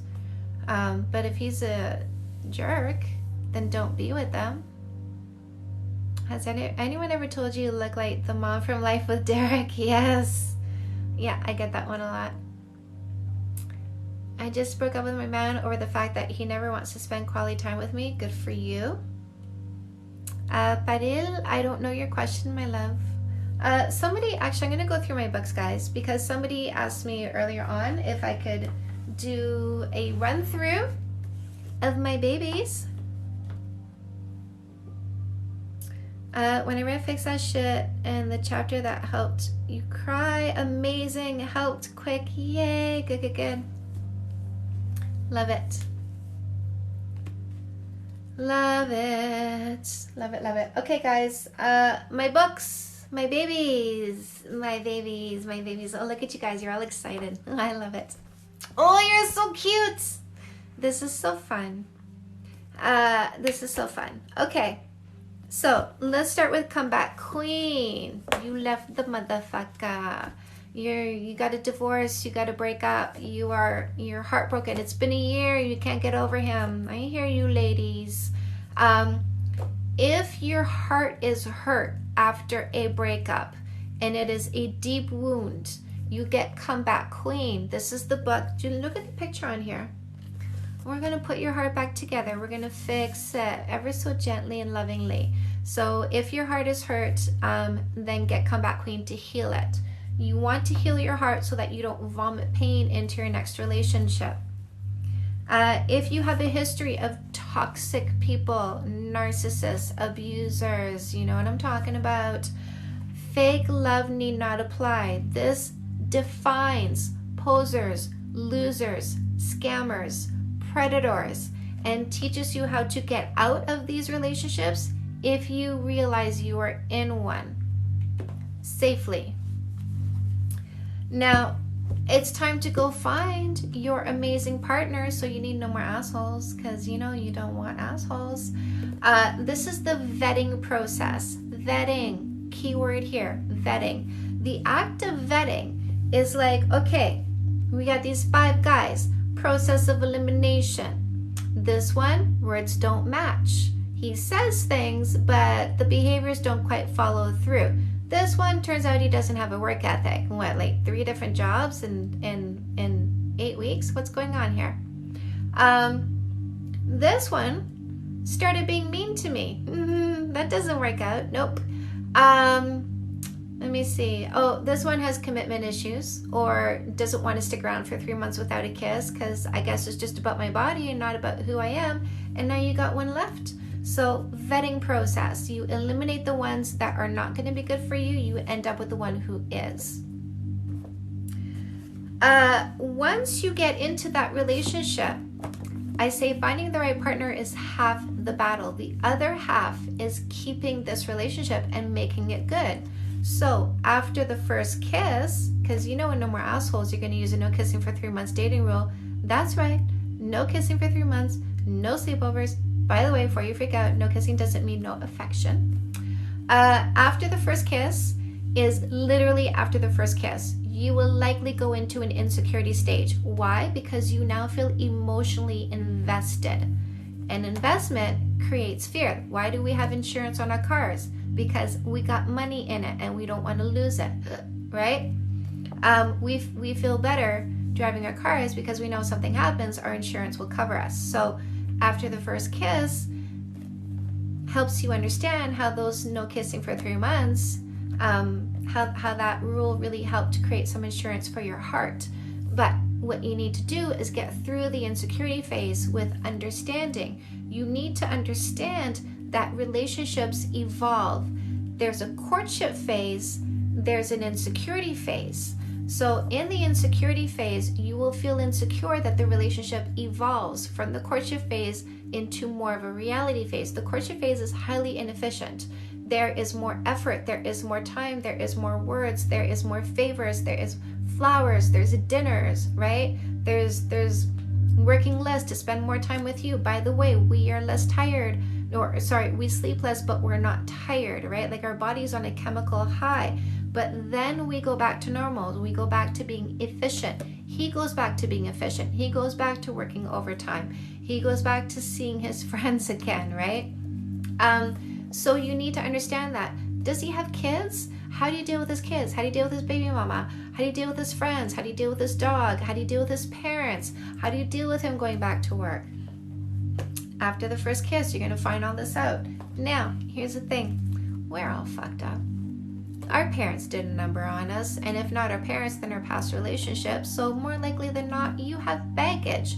So you need to fix that shit. That's what Fix That Shit is about. I'm going to help you heal your emotional baggage. I'm going to help you calm your emotions. I'm going to help you understand what you should be saying, how you should be saying it, when you should be saying it. And here's the thing. You're going to find there's a lot of things that you realize you don't need to say because you read Fix That Shit and your emotions calm down.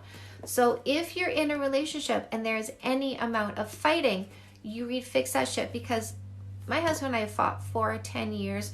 We haven't had a single fight in 5 years because I healed my baggage. I gave him space to heal his, which means the conflict went away in our relationship. If you want a zero fight relationship, fix that shit. Now, some of you guys come to me and you say, in essence, I'm codependent. I get upset if I text him and he doesn't text me back in 10 minutes. I get upset if I text him and he's on social media. I get upset that he's not giving me as much attention as I want to give him. I get upset that he doesn't want to spend as much time with me as I want to spend with him, which means you are making your partner your life, your focus, your cake, and not the icing on your cake. Your purpose needs to be your cake. You need to be your life.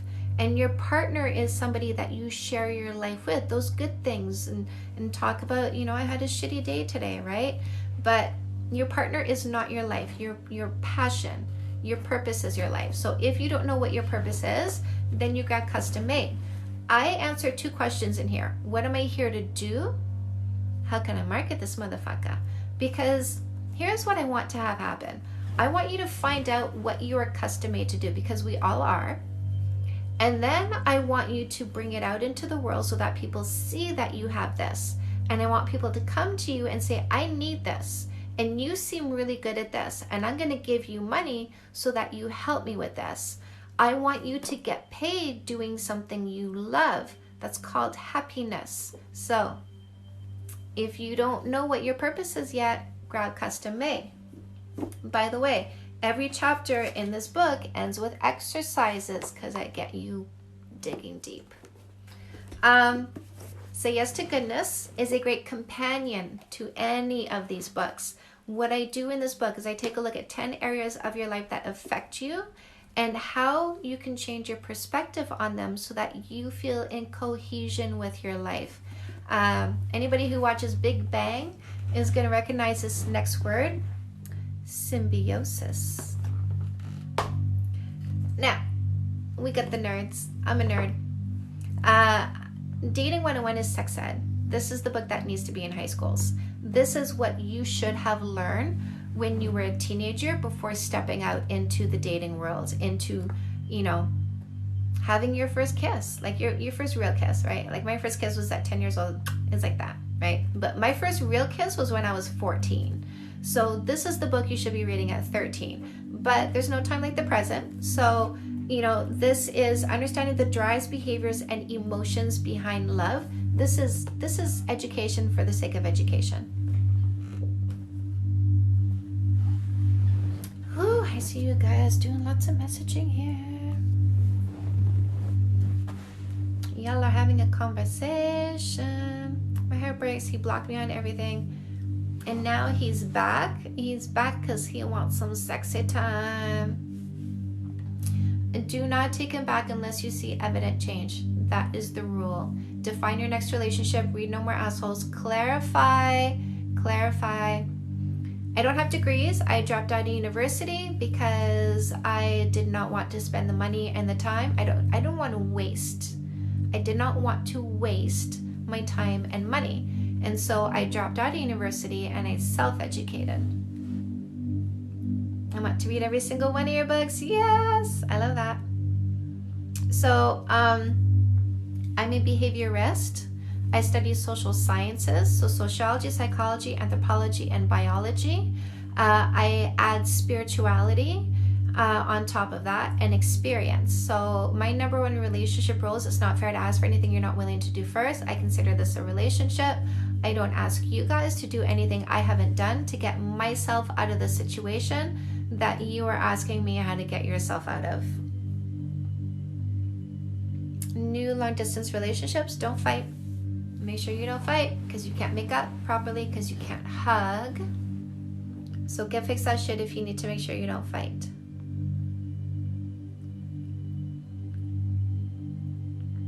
If your man wants to give up, don't convince him to stay. Let him go. Let him go. And then you read Fix That Shit and know how to be in a relationship. And if he wants back, if you get over him and he wants back, make sure that it's going to come back on a higher level than what it was that you left behind. They will change for 2 months, go back to their true selves.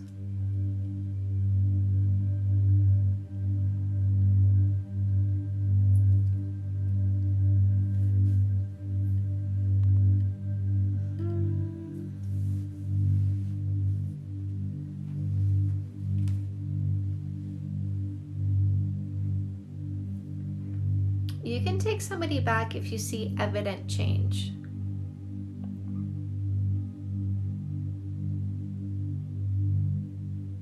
He's jealous of your job, or me listening to podcasts to learn. He wants all attention. Dump. That is controlling. That is the opposite of supportive. Opposite of supportive. He is holding you back. He wants to hold you back. He doesn't want you to grow because he's insecure, and he's afraid of you outgrowing. And so basically, I found myself a partner who was here, and I leveled up. So I grew. I found myself a partner who I grew with, and he gave me time. He gave me space to grow. You have a partner who's down here and says, you got to meet me here. Don't do that. Do not do that. Don't be with somebody who holds you back. Men can go into the insecurity phase, absolutely.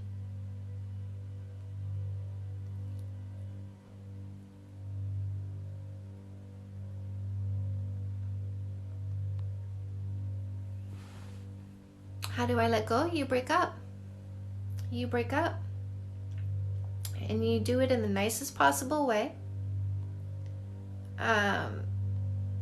You say, this is what's great about you. It's the breakup sandwich.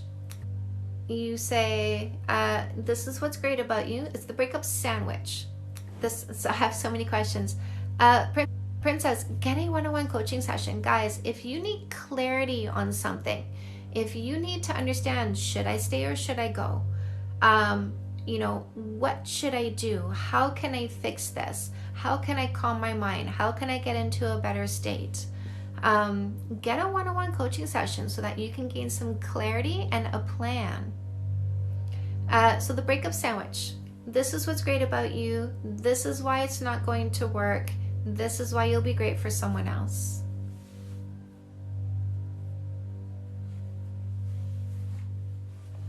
Guys, who here has read one of my books? Which book have you read, and what did you love about it? Or what did it change for you? Or what did it change in the people around you? I want to know. I want to see. I see there's a bunch of you on, and I know I got some of my readers on here right now. Also, if you think I should turn the music up, say louder. Me.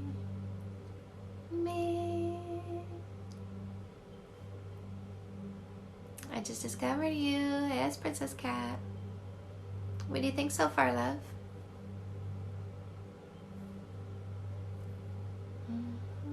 Stephanie, thank you for following.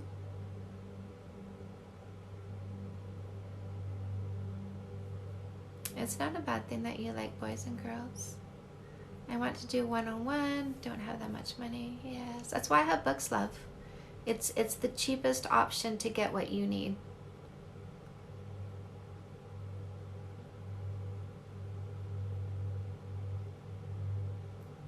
My husband fights with me for small things to justify him flirting with other girls. What to do? Divorce. That's called gaslighting. That's gaslighting. I love you. Calm and uplifting but blunt. Yes, I am. Order Fix That Shit. So excited to read. Will it help with past abusive trauma? Yes. I came from an abusive past. It really did help. Like, this is how I began to move past my all the emotions that I had trapped inside of myself. If he says you should break up with him, then break up with him.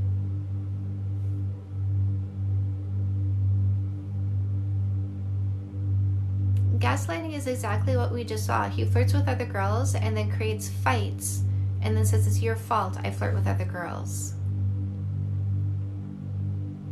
Best way to grow together is to become an emotional leader and create emotional safety.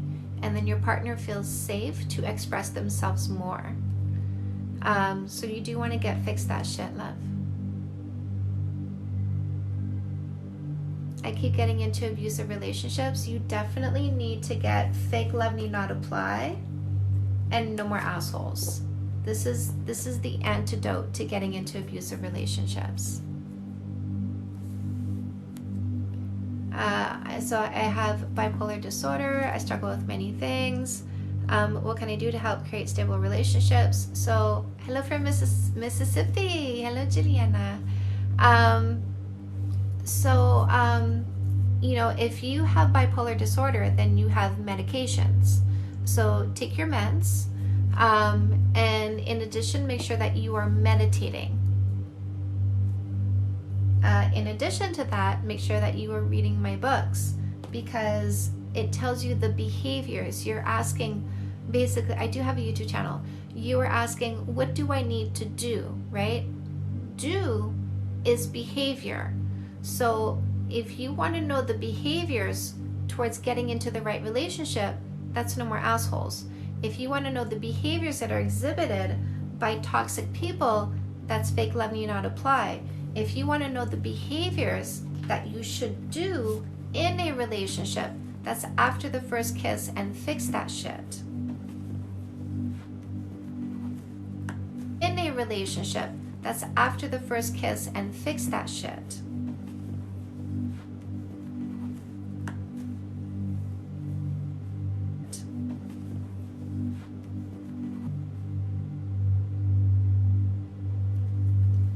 I would never ask my husband to be obsessed with me. I would not. I understand what you're saying. I understand what you're asking for. So she's saying, I tell my boyfriend I want him to be obsessed with me in a good way, and he basically says he doesn't have time. And this is hurting your ego, but he is being honest. If I said that to my man, he would say the exact same thing, because work comes first. Work comes first. And men are not like us. We can be doing something and thinking about something else, right? And this is what you call being obsessed with somebody. You're like, no matter what I'm doing, I'm thinking about him. This is what you call being obsessed. But they don't function like that. What you have, the female brain, is a multifunctioning brain. We multitask simultaneously. Men's brain don't do that. When they work, they're working. When they're watching sports, they're watching sports. They're not working and thinking of you at the same time. Like, my husband has a crooked finger because while he was working one day, this is like when we were fighting for 10 years, he was thinking about me while working. Well, what does the man do? Gets his finger jammed in a machine, and it put a bend in it. That he has to this day. Apparently I have altered my husband's body. So he's being honest, and your ego doesn't like that, but he's being honest. He's being honest. When he's doing something, he's doing that thing. And when he's with you, he's with you. But he's not thinking about you while doing other things. So swallow your ego, refix that shit, because you are vomiting dysfunction into the relationship at this point because you don't know the gender differences, and that's important. It is important to know the differences between the genders. Like we make a mistake when we look at our outsides and don't realize how different we are inside. Like when you look at your physiology between you and your man, is it not different? It sure as heck is. So the insides are built different as well. The brain structure is different. But we have our female brain and we go, surely men's brains are like ours. No, they're not. Not at all. Not one bit. Not one bit. We don't even have the same emotional world. They match us on, when it comes to the emotional responses of funny, exciting, and blissful, but heartwarming, they double our emotional response. When it comes to guilt and empathy, we own that one. When it comes to noticing fine details, that's a female trait. But when it comes to being directional, that's a male trait. So we have all these, our fertility cycle, mama, when are you fertile? How many days a month? It's not even a week. How many days a month are you fertile? How many days a month is he fertile? Big difference.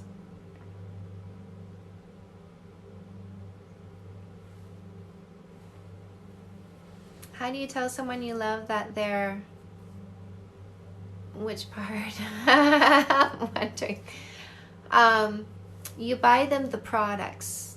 You buy them the products you want them to use, and you go, baby, I love you, but you really need this, and you need to do this once a day or twice a day. My husband is a very hard worker. Is it normal that he's kind of cranky on days he doesn't work? Yeah, and I'll tell you why. When it's again like the single functioning brain, right? When he's working, he's not thinking about the things that he worries about. But when he's not working, he's not occupied with work, which means now his brain is thinking about the things he worries about. I'm supposing, right? But you can tell him this and say, or you can assume this, and that's why he's cranky, because on those days he worries more, and so his temper is a little bit shorter because he has a little bit more stress inside of him. So I would really fix that shit, my love. Do what is in this book so that you create calm in the home, so that the days when he is home, there is more peace inside of him. My husband does get overwhelmed, and he tries very hard not to show it, but he does retract a little bit. What is each book good for? Oh my goodness, we did this. I'm gonna do this quickly because there are people who watch my whole life, and they're gonna be bored if I do the 5-minute elevator pitch. But Come Back Queen helps you get over a breakup. Fake Love Need Not Apply helps you recognize toxic people. No More Assholes helps you find the right partner. After the First Kiss gets you through the insecurity phase once you commit to somebody. Fix That Shit helps you unpack the emotional baggage the two of you brought into the relationship and are fighting over. Say Yes to Goodness helps you understand how to be happy outside of relationships, otherwise. Dating 101 is for my nerdy people and for parents to buy for their teenagers so that they have the right education and won't need Fix That Shit and No More Assholes one day. And Custom Made is if you're codependent because you don't know what your purpose is, and also teaches you how to get your purpose out into the world so people look at you and go, you're so good at this and I need it and I'm going to pay you for it. That's quick and easy, right?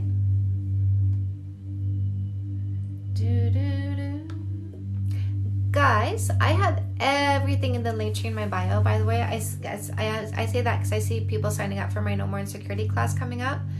I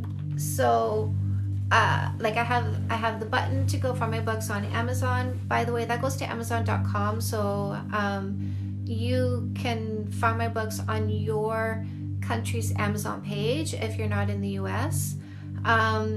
You can also get them on Barnes & Noble, Chapters Indigo, all that good stuff. Kobo. There's a link to get one-on-one sessions. There's a link to take a quiz if you're wondering which book is right for you. There's links to my podcast, to my YouTube channel, and there's also a place where you can add yourself to my general mailing list. Lizard Brain. Yes, Lizard Brain is the survival brain. Thank you for these resources. I try to make it so easy for you guys. If you can't afford a coaching session, like an hour one-on-one coaching session, which is $125, then get a book. Paperback will be $20, ebook will be $9. If you can't afford that, then go through my content. I have podcasts, YouTube videos, almost 3,000 TikToks, and I make them all different. I don't repeat my TikToks because I know I have fans, and there's people who consume all my content, and I keep it fresh for you. Why does a guy use aggression then apologizes so well and says I love you? Because he's abusive. And that's how they keep you around, right? That sucks, but this is good.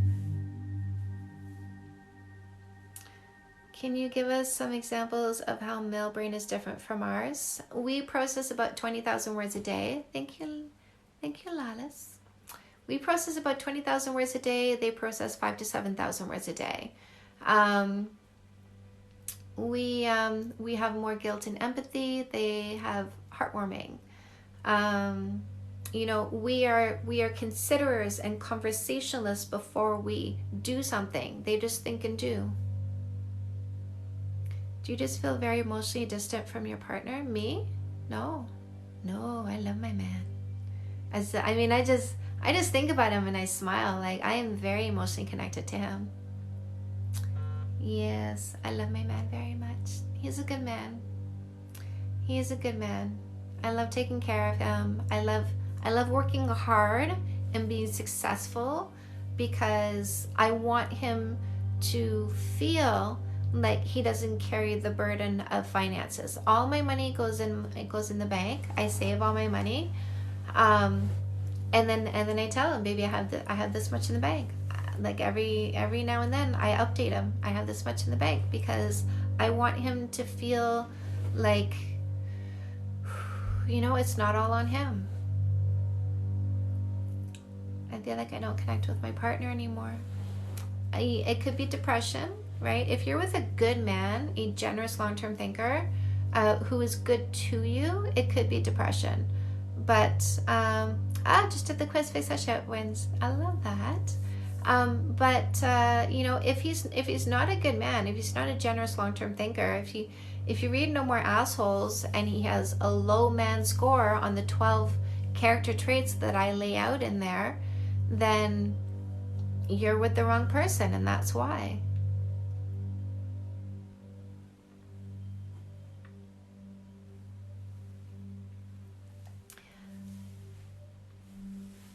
Guys,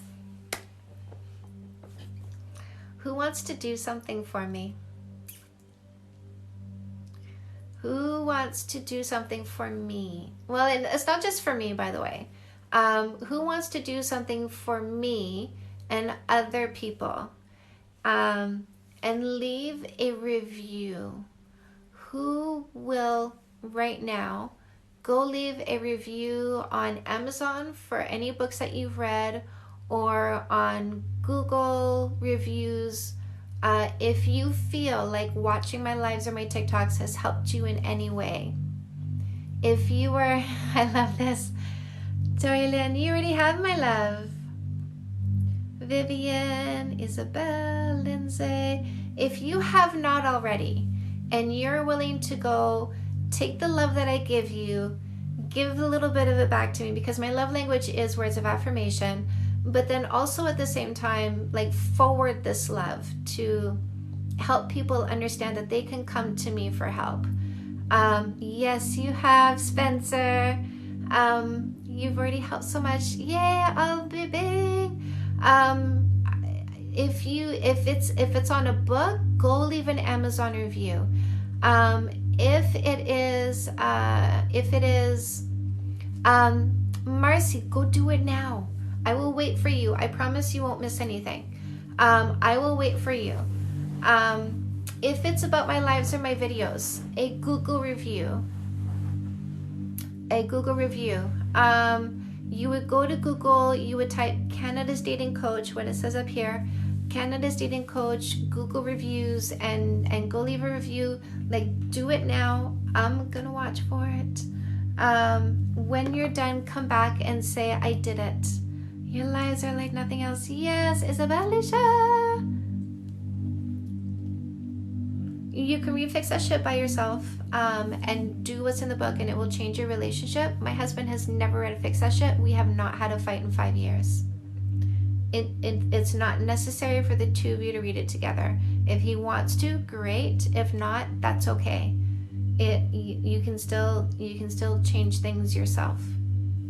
Thank you for being so kind. Spend so much time on other people. EHA.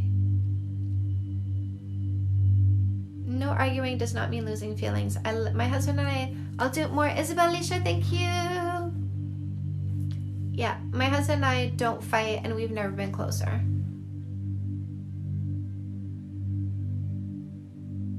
I will wait for you. Let me know. Let me know when you're back. I'm gonna go take a look.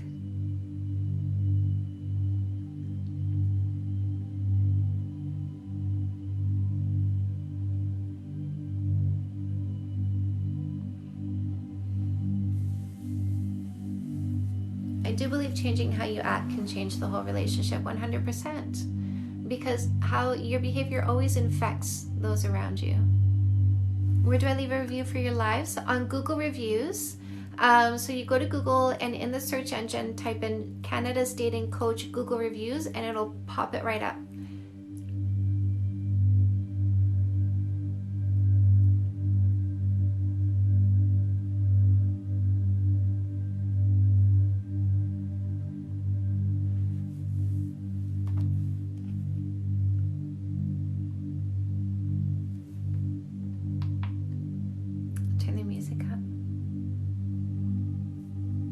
On my way, Isabel, thank you.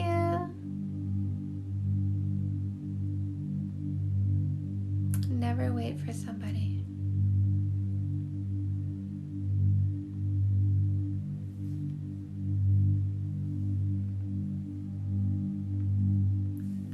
Canada's Dating Coach Google Reviews.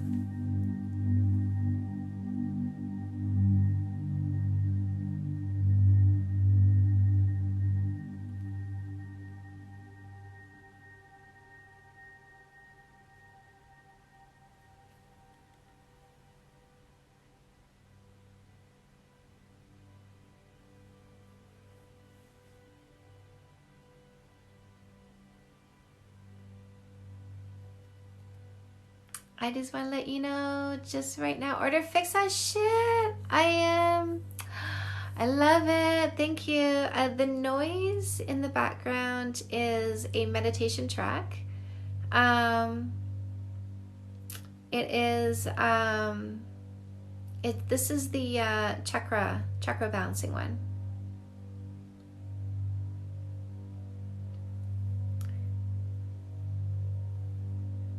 How do my husband and I choose where to eat?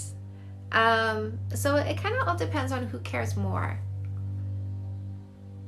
I'm pretty easy. We're both really easygoing. Sometimes that's the biggest challenge. It depends on who cares more.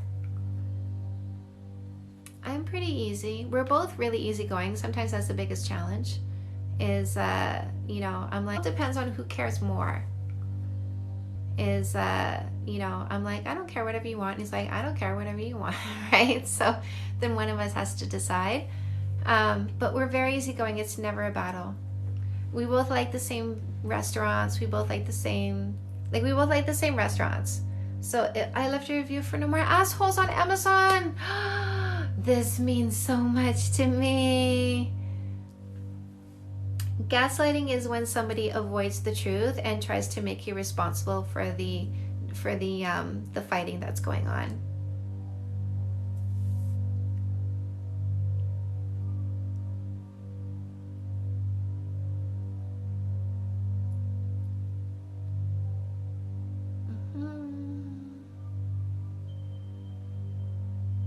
It is normal for some people. Left a review. Amanda. I'm gonna go take a look, Amanda. I'm gonna go take a look. Is that you, sweet honey? Crystal, you're welcome. Is that you, Amanda? Are you a sweet honey?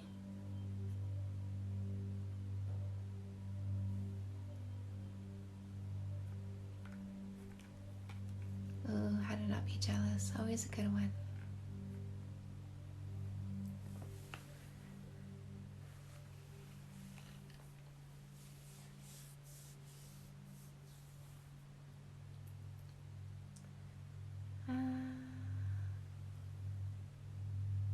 Same question, yes.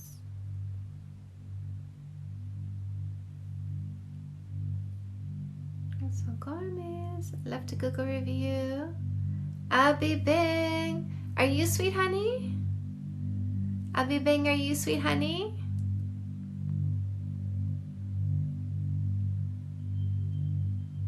I left a review on Amazon. Sue, Miami, good. I love that. Thank you. Thank you, Sue. I really appreciate it. Like, from the bottom of my heart, I truly, truly appreciate it. It's not okay. Isabel, you can leave that review on Google Reviews.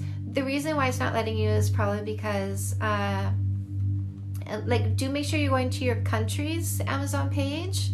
It may be that you haven't purchased, thank you, Tabby. It may be that you haven't purchased enough from Amazon. Like, Amazon does make you do like more than one purchase. You have to purchase a few times and then they let you start leaving reviews. So Isabel, are you willing to go take what you wanted to say and go leave that on Google Reviews? If Fake Session story made me buy Fake Session. That's awesome.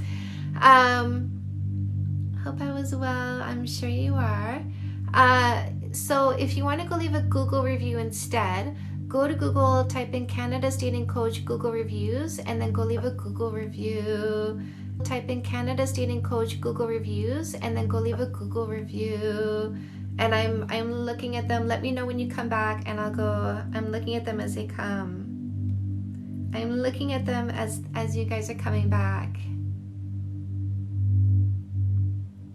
There's Abby. Thank you, Abby. Not all men cheat, my love. Men don't cheat. Guys cheat. Men do not. This is why I wrote No More Assholes, so that you don't date guys, but you end up with men. Why do exes reach out after breakup? Because they want some puss. Because they miss it. Only about relationships? No, it's all about yourself, right? Because in order for you to be in the right relationship, you do need to love yourself, because a good partner will love you a lot. And so I teach you self-love and self-development so that you can be comfortable in the right relationship. Her stuff is so affordable. Yes, just keep updated. Sometimes it's free. That's right. Yeah, like if you want it all together, you get a book. If you can't afford the book, go through my content. Abby, sweet honey, thank you, my loves. I'm doing 2 audiobooks this month. They are being released this month. Fix That Shit and No More Assholes. Yeah, we're gonna have fun with the audiobooks this month, because I'm actually gonna do something where you guys can like get in as I'm doing it, and sort of I'm creating like a special. I'm gonna create like a special event in essence that you guys can tap into while I'm doing my audiobooks, but I'm gonna give you more details once I get everything organized. I'm such a huge fan of your work, Paige. Thank you. Thank you.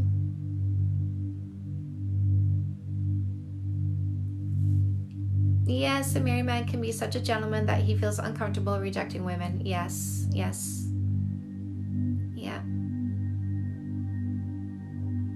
Tori Lynn, you're so welcome.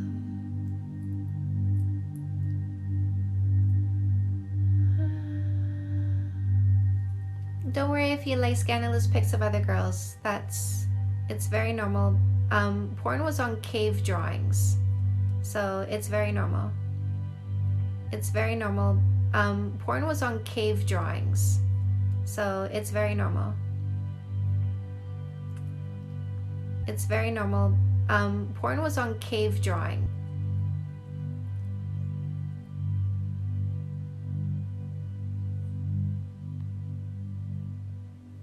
Is Face That Shit a physical book?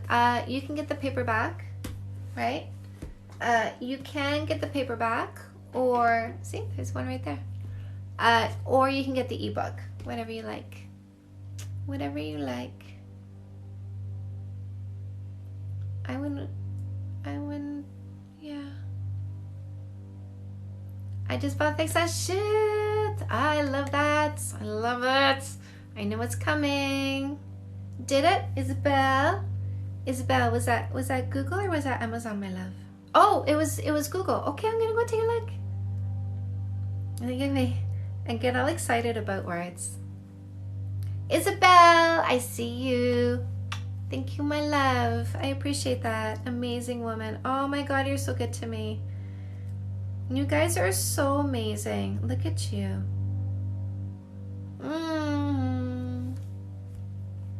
Thank you for filling up my love bank.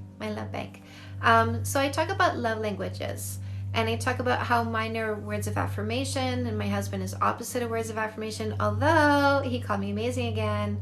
And I'm okay with him not being words of affirmation because he's acts of service, and is he ever good at that? So it's okay. I translate, and he loves me so much, and he fills me up, and it's all good. But I still like words of affirmation. I still have that love language. And so, you know, I translate my husband's acts of service. I allow myself to be filled up by other people when it comes to words of affirmation. I don't reject other people's words of affirmation and just make my husband the only source of that. And what I say is I let you guys fill me with words of affirmation, and you do such an amazing job, and I really appreciate it. Because for me, it really does, it's not just for me, but for me, it's a pay it forward, right? Like, I had this experience, it was good and it was helpful, and I'm letting other people know that they can get this experience too. And I love that, because I don't want to just create change. I want to create change. I don't know what you guys think about this word. Tell me what you think about this word. I want to start a revolution.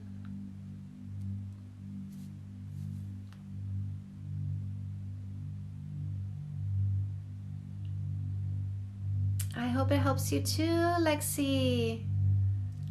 Yeah. Go read the reviews, my love, on Amazon.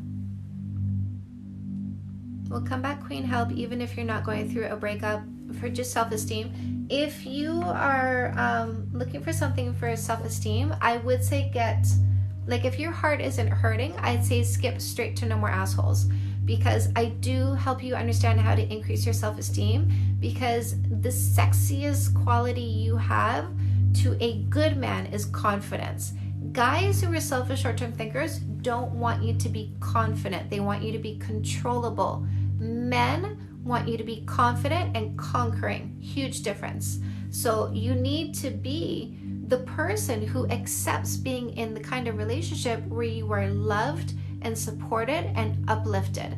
And if you don't love yourself enough, you reject that because it feels unfamiliar. You don't like that sensation. This is unfamiliar territory and I don't feel good about this. Well, no, baby girl, you rise up into it. So I do teach you about self-esteem in No More Assholes, absolutely, because you need it to get into the right relationship.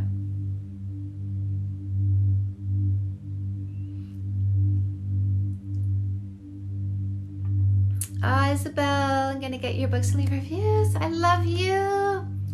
Oh, your videos are so helpful. Yes, Pedro. Yes. Any order I should read the books, or it doesn't matter? Go take the quiz. There's a quiz in the link tree in my bio, and you're going to see when you're done, all my books are going to be listed, and then by percentage point, which one taps most into what it is that you're looking for. So I would say use the quiz to help guide you. Audiobook release date delay. No, I've been promising Fix That Shit and No More Assholes in November. I never told you guys when in November.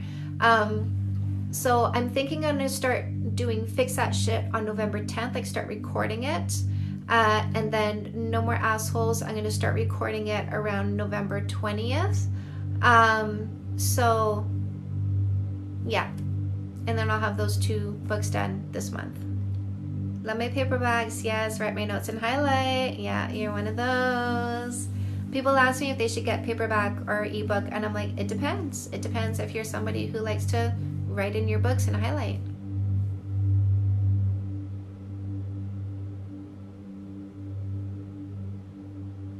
I think most of your meditations on YouTube are instrumental only and guided ones.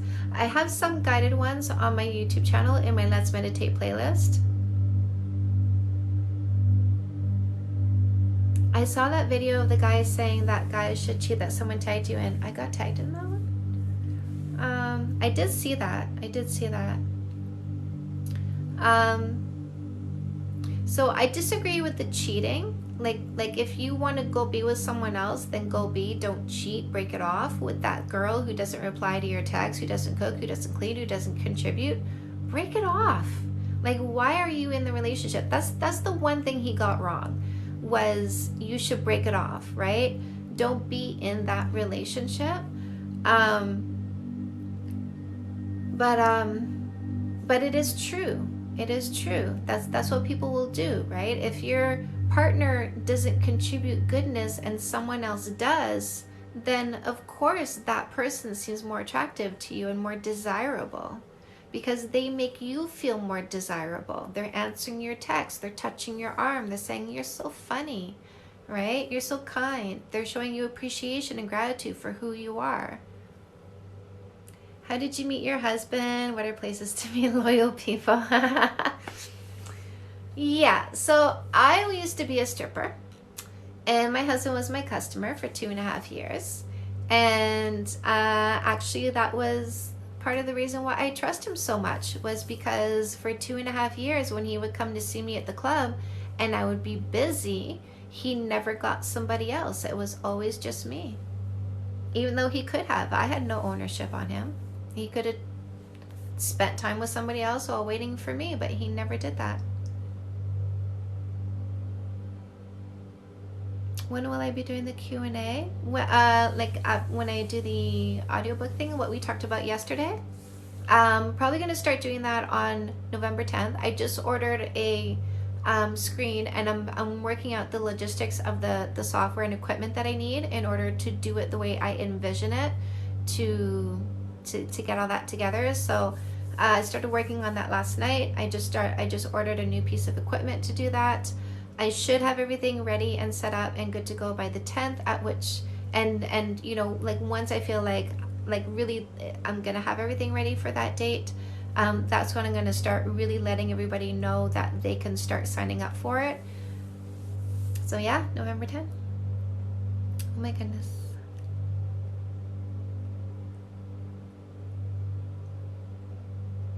I kissed my boyfriend before the 3 months. The deed didn't happen until much later. Is the relationship due? Not necessarily. Is he a good man? Does he make you laugh more than anybody else? Does he practice the 3 Ps? Protect, profess, provide. Is he hardworking? Is he loyal and devoted? I never discount luck or intuition.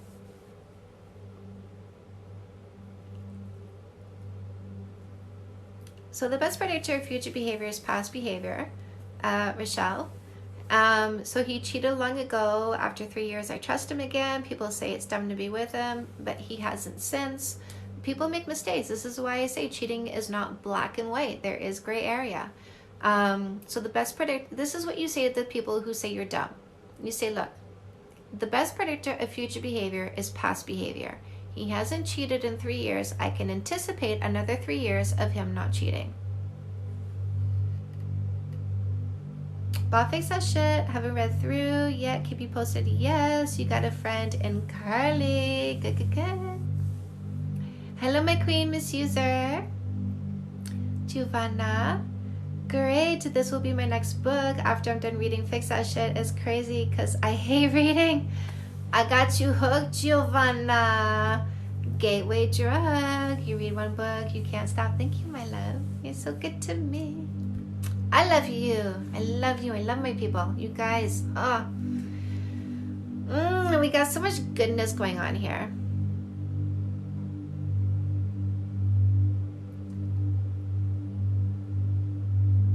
I think everything is possible. Somebody says, do you really think a relationship can be saved? I just need some hope. I just ordered Fix That Shit. Everything is possible. If you guys love each other, and like, he's loyal and devoted, he's hardworking, he's you're just in a state of hopelessness and helplessness because you don't know how to do the right things at this point, this book is going to help.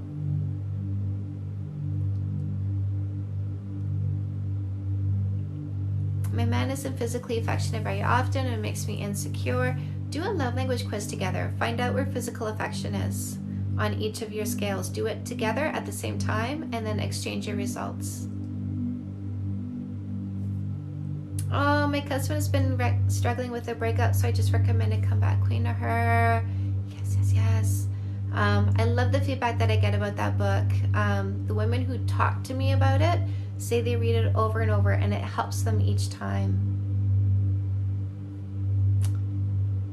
If you're in a relationship with somebody who blames you for everything, I don't know if that's a gaslighter, or I don't know if the two of you are just dysfunctional together and you need to read Fix That Shit to change that. Thank you. Miss Barkerly. Carly just stopped in to say hello, my beautiful Canadian dating coach. I bought Fix That Shit.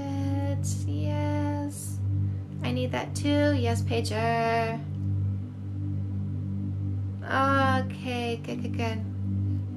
Isabel, thank you.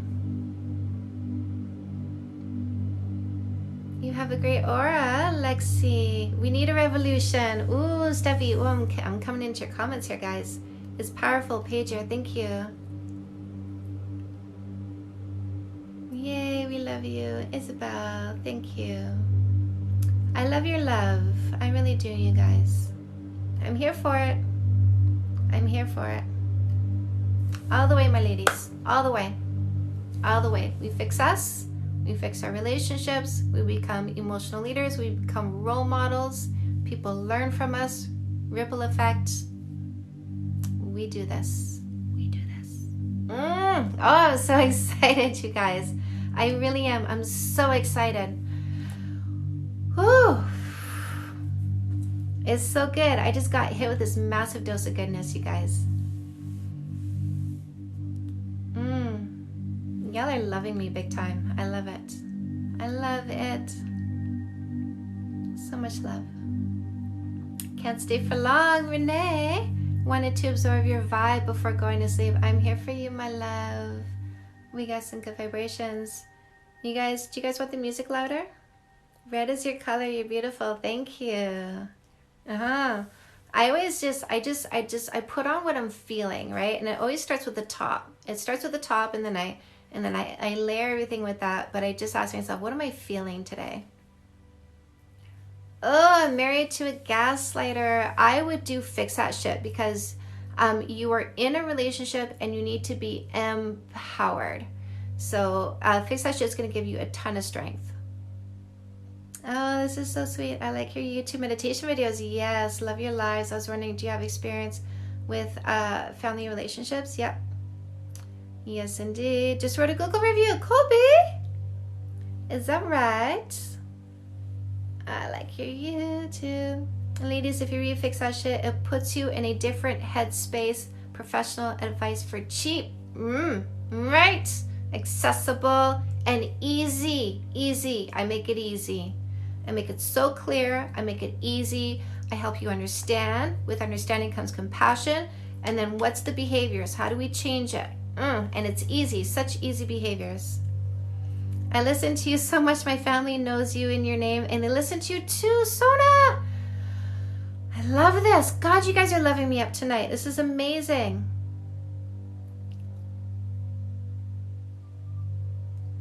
Oh, you're loving your husband up, Loopsy. You deserve the goodness. Tab, I love you. Thank you. How do I know if I really love my partner? I feel like I don't like him lately. I would say we fix that shit and start finding maybe reasons to feel grateful. With gratitude can come more love. How do you keep such a great vibe? Man, I'm custom made to do this. So like, I'm so happy to do it, right? Like I get fired up doing this. Guys, like I took a nap before coming on live. Like, you know, cause I just kind of felt like I needed it today. I rarely ever take a nap. But I really felt like I just needed it. So I laid down and Charlie cuddled up with me and I had him like a teddy bear, and I was watching TikToks until I was too tired to watch him, and then I just let myself doze off. And yeah, Colby, just left a Google review. Sorry it took me so long. I put a lot of thought and good energy into it. Colby, what did Colby say? I want to go see. Charlie, he's so cute, you guys. Well, fix that should also apply to men who are bipolar and dealing with PTSD. It applies to you being empowered in your relationship, right? And being able to manage your relationship and not taking shit when you shouldn't, and also detaching your emotional roller coaster from your partner's ride. So because you are even, your partner might go through ups and downs, but because you stay even, their downs don't, like if you go down with them, their downs go down lower and last longer. If you stay even and they go down, they come up faster. We both hurt each other, but still want to be together. I hope fix that shit will help. Yes. Colby's universe. Oh my goodness, Colby. Damn, my friend. You did put a lot of thought into this. I just fix that shit, Barbie girl. You're so good, Colby.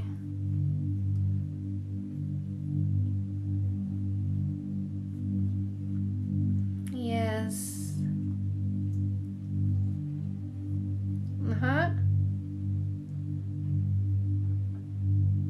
I hope she touches your heart, mind, and helps you. That she has me. Thank you. I love you guys. I really do. You fill me up. You fill me up. I really appreciate it. My boyfriend says he has an avoidant attachment style and it's making things hard.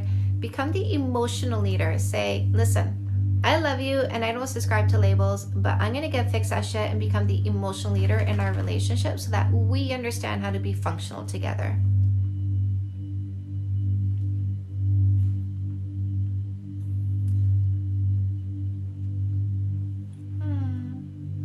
It's sad that your grandpa's not doing well. You should read my review, girl. I got you a paragraph. I just did, Colby. Thank you, my love. How do you help your husband with being insecure?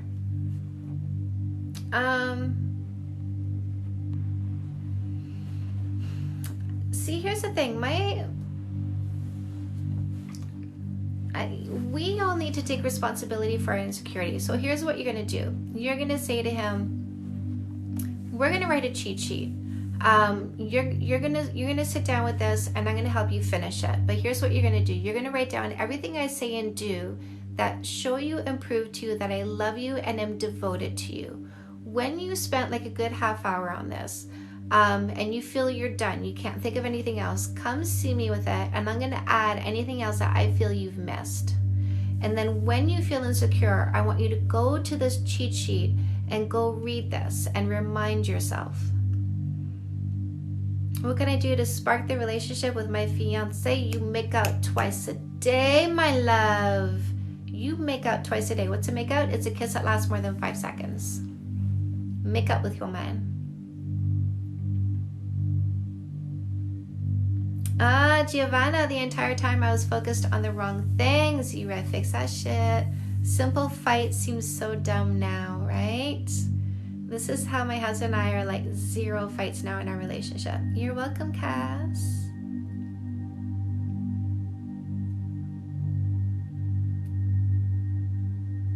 If your boyfriend isn't affectionate, do a love language quiz together so that you can understand each other's affection levels. And he can meet you halfway and you can meet him halfway.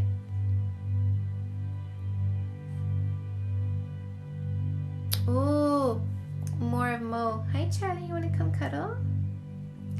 I'm halfway through reading Fix That Shit and has already helped. Surrendering has been key. Yes, absolutely. Charlie. Oh, hello. Hello. Hello. Hello. Hello. Hi. Mwah. Hi. Charlie just woke up from his nap. Hi. Yes, we love kisses, don't we? Mwah. Yes, he's such a good boy. Am I putting lip gloss on you, Charlie? No to the D. It helps you stop focusing on trying to change them and change yourself instead. Yeah, because that's absolutely like it's we are disempowered when we say, if you change, I will feel better, because you are taking the ability to feel better and putting it literally in someone else's hands. But when you take the ability to feel better and you put it in your own hand instead, you are now empowered. No one can take that away from you. If you put it in someone else's hands and they don't do it, the ability to feel good has been taken away from you, and you took it away from you because you put it in someone else's hands. When you take that and you put it in your own hands, you are now empowered, and nobody can take away what you created for yourself.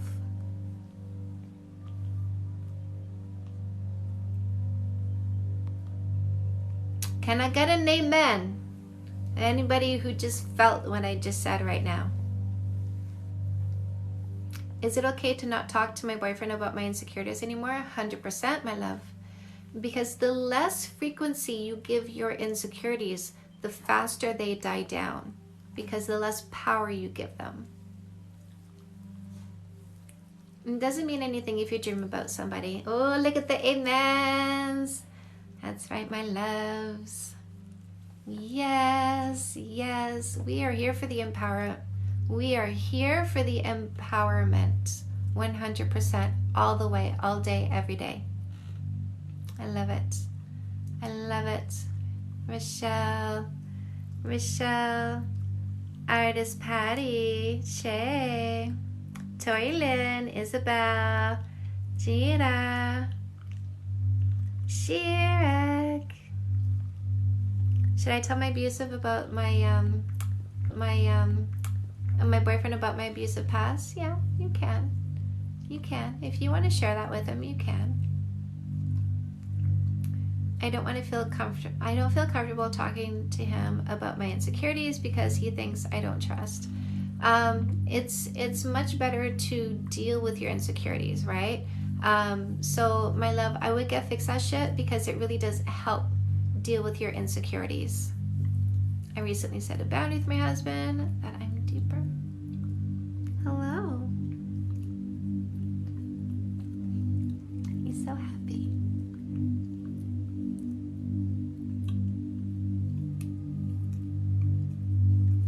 Hello.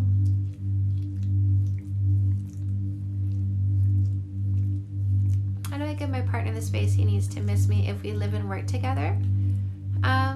Focus on you. Focus on your passion. Focus on your purpose. Focus on your interests. Me and him are buying Fix That Shit. Charlie's 7 months old. I have a Maggie too. Maggie's my standard poodle. She's 12. I don't show her too much because I don't want you guys to get too attached and then be sad. ASMR. I love your dog. He's such a good boy. Hi. Yes. Oh, we give kisses. Hi. Yes, you're a good boy. He throws his head to the side so I can give him kisses on his cheek. He's my good boy.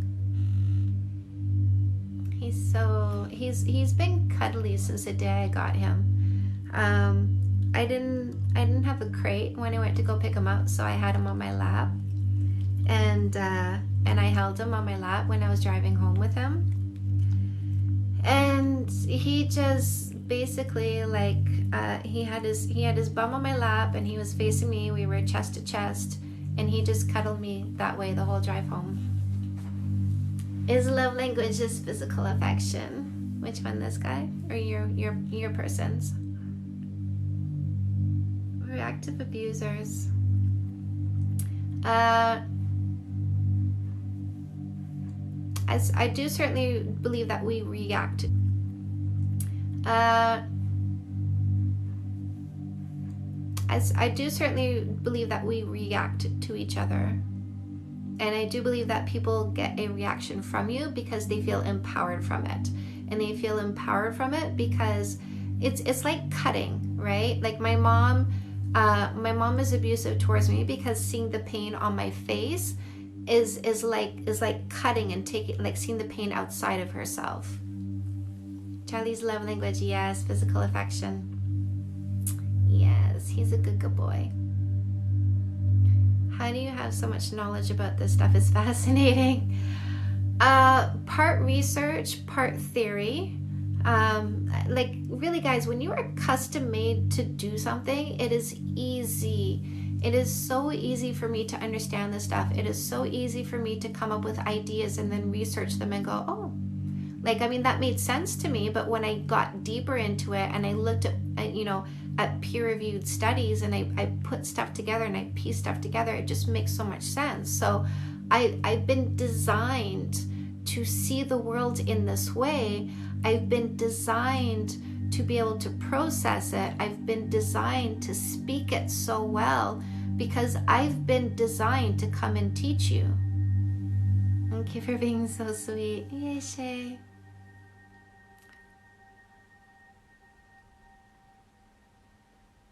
Is it wrong to want a meaningful, long-lasting relationship at a young age? Not at all. Not wrong at all. Hello, puppy. Where are you going? Oh, you're so cuddly. He's so cuddly. He's so snuggly. Hi. My partner is becoming more distant, won't communicate how he used to. How do I help with that? My love, fix that shit. Trying to buy Fix That Shit, $8.99 on iBooks. No, that's an ebook, my love. It is not in paperback. The $8.99 is the iBook. Yeah, $8.99 is iBook. Hi. Hello. Hello. I'm saving up. Good. For a session, yes, you'll get so much clarity. While you're saving up, write down the stuff that you want to talk about. Good. For a session, yes, you'll get so much of stuff that you want to talk about. Oh, what's this? Purchasing now. Lovely. What's your book recommendation for couples who have been together for a long time and are thinking marriage? Fix That Shit. 100%.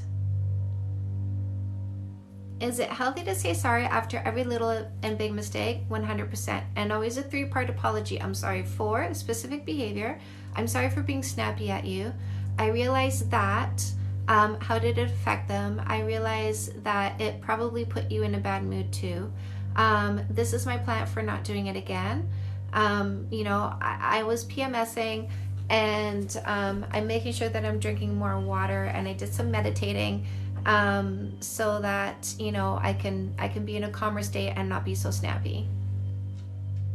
I cried because just from lives you've helped me so much, Isabel. I'm here for it. I'm here for it. How do I support my bestie? She's getting discouraged dating and worries she's too picky. Grab her a copy of No More Assholes. Books about it? What is it? What is it? What is it? Is it possible to change a cheater? You cannot. Something that I say is, you don't go into a relationship to change people. So you are not going to change a cheater. Hello, love. And yes, it is okay for him to say that you're being annoying. It's okay. Honesty is okay. Your ego does not have to like it. Tell yourself that. I don't have to like it. You don't have. Oh, Natalie got fix that shit. You don't have to like it. You don't have to like everything. It's okay. I want you to give yourself permission to be okay not liking everything.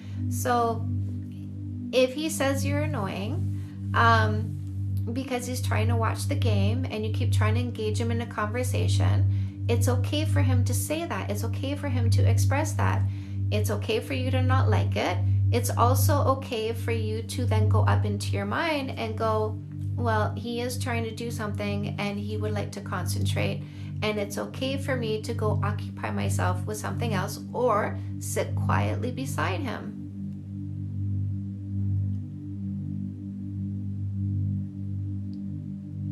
If you need affection all the time and you have a partner who is not affectionate, you are in the wrong relationship. I love affection all the time. I say the best thing you will ever do for yourself if your love language is physical affection is find yourself a partner whose love language is physical affection. It's the best thing you'll ever do. If you need it and it hurts you to not have it and they don't want to give it, leave this relationship and get into a relationship with somebody who will love you up the way you want to be loved up. You have every right to go seek that out. I think a long, happy marriage is quite possible.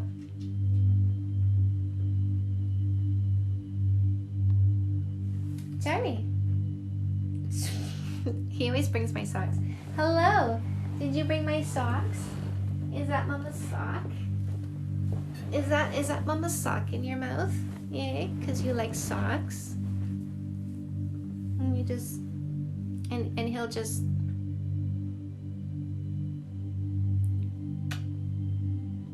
you're so cute. Hi. You're just happy having my sock? My husband never says sorry to me. Does he not respect me? I know, lead by example, right? So get really good at the 3-part apology, release the outcome. An apology is a gift. A gift is something you give without expectation of return. Yeah. When we first got him, he would take all the socks and bring them into the living room, and I felt like he was creating a puppy pile because let me tell you, feet. Like I went swimming with dolphins in Mexico, like at the zoo in the dolphin tank, and one thing that they said is they are really into feet because for them like the feet smells really very much like you, I guess. How long should you date before getting engaged? At least 2 years and 3 months. So yeah, I felt like he was creating a puppy pile with all the socks and just kind of getting a sense that there was like a lot of us, right?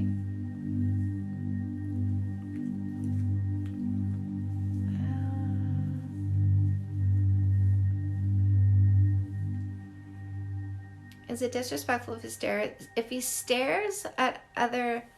Well, how do you know he's staring if he's alone? But the way that men look at women, it should be like how you look at the sun, right? Like it should not be a direct stare for a long time. It is a bad idea to start texting your ex again.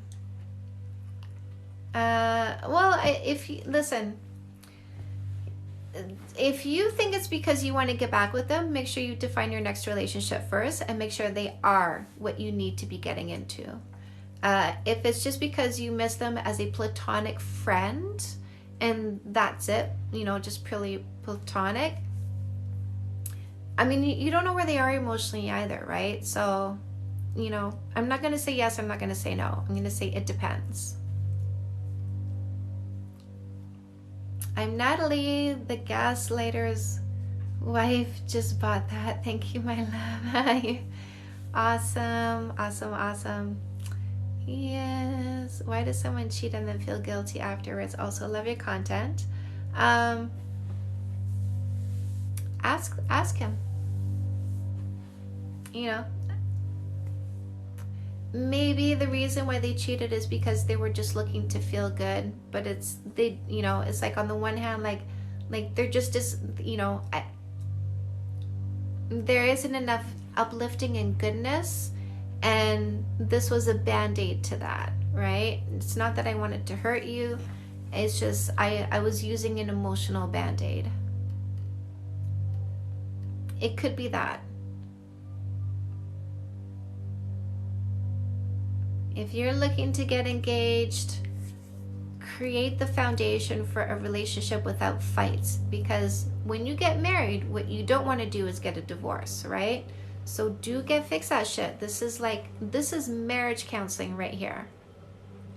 And some people get marriage counseling before getting married to make sure that they have the right tools. So fix that shit. I've had people buy this book to give as wedding presents. So I would refix that shit.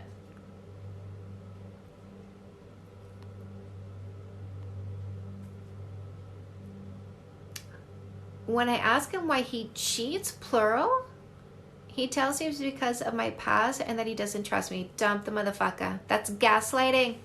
Gaslighting! Gaslighting! I'm a Scorpio.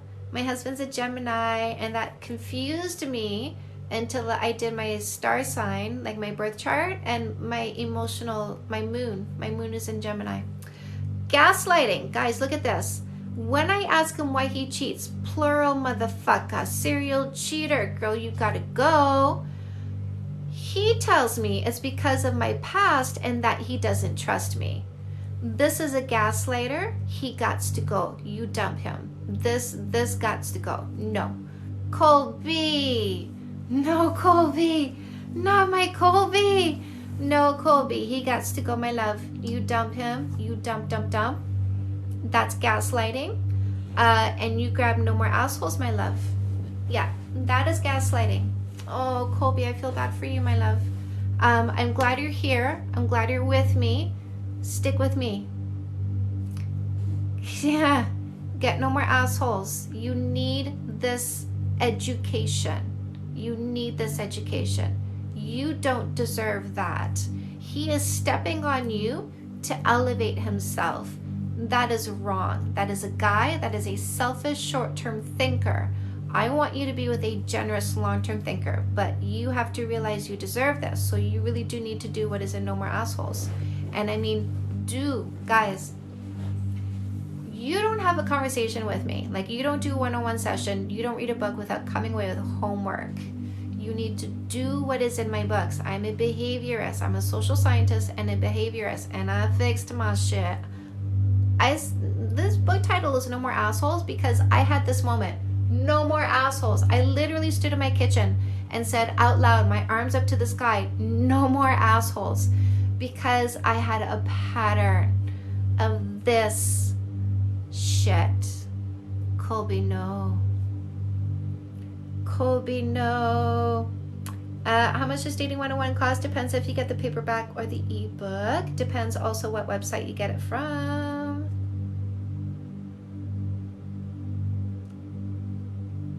Colby, no. What book helps with toxic in-laws after the first kiss? Need all your books right now, Eva.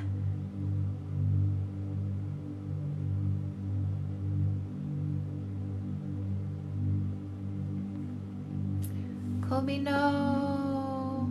Have you ever been cheated on? Yes, I have. By at least three of my exes. And I don't even have that many. Like almost all of them, seriously, almost all of them. And one of them, I don't know if he did, but he probably could have.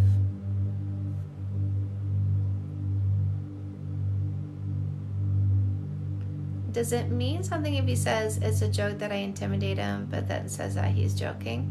I mean, see what else, right? It just may mean that he likes you a lot. It just might mean he likes you a lot, that's all. But you get no more assholes, just so you know. What was your reaction? How did...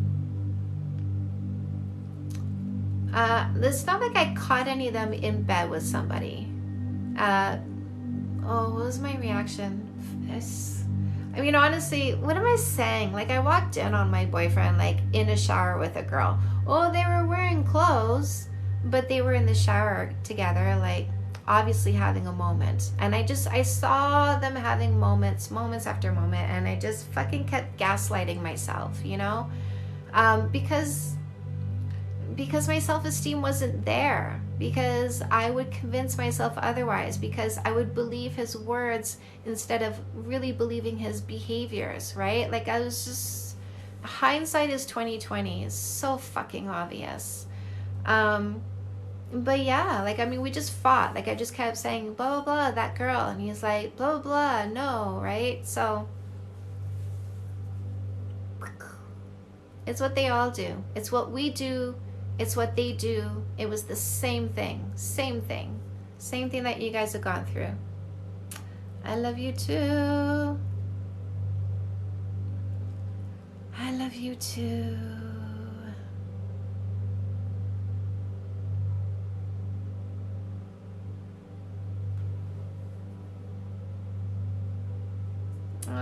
I know you miss him. I know you miss him. You can call me Spencer. I know. It's not easy moving forward.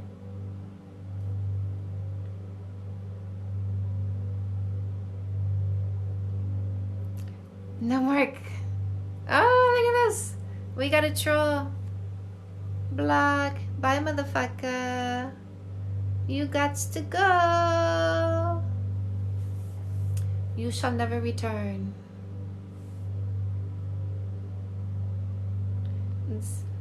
Guys don't like me. They really don't. They really don't, because I cock block them. Oh well.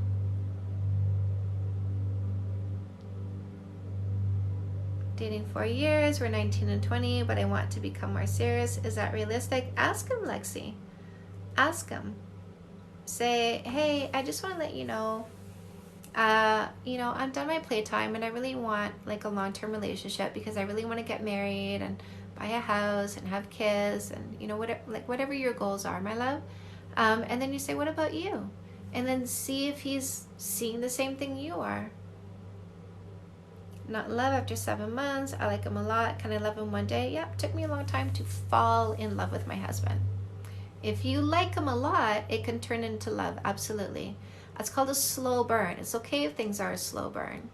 It's very okay. Number 1 tip for a successful relationship, the ladies got to meditate. Number 1 tip, ladies got to meditate. You have to calm your mind. Calm your mind. Calm your mind, because you will have better perspective. You will have better insight. You will have better emotional regulation. Gotta meditate, my ladies.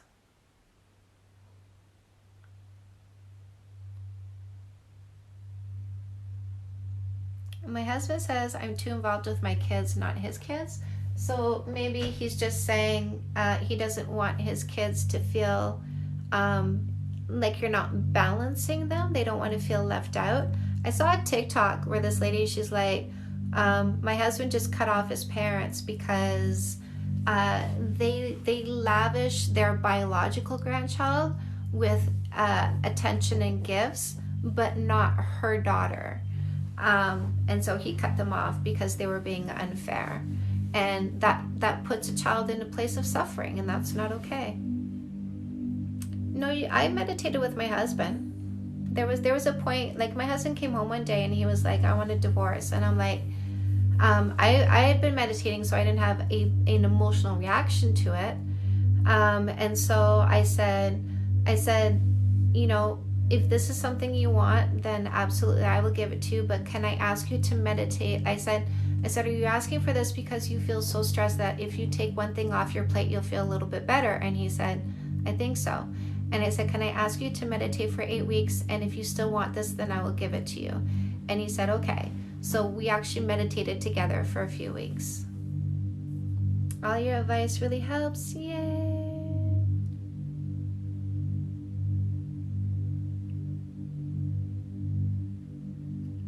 Yeah, your mind will drift to him, Spencer. You know, it's habitual. A brain is a habitual organ. You'll find with time that habit will die down. You make my day so much better. Yay, Cherry Forest. Shay. Love that, Shay Forest. I feel like I'm meditating now. You guys like the music? I love you for it. Yay, Mercy. I speak the truth. Yes, I do. I try to defend you, Lexi. I feel like I'm missing something. Love you. I love you guys back.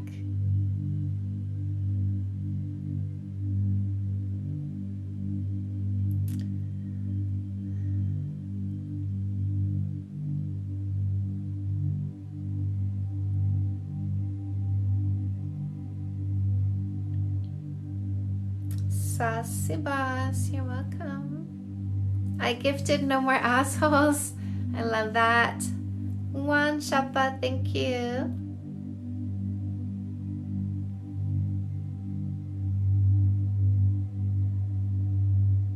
It is not so.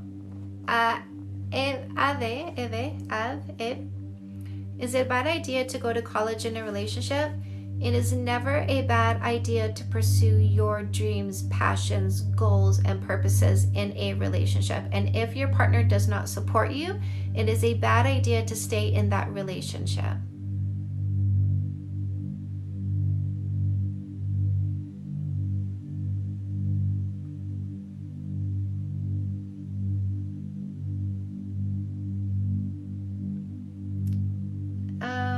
If you have trouble letting go of somebody who's bad for you, know that what you are telling yourself is making the situation worse. If you keep telling yourself I have trouble letting go, then you have trouble letting go.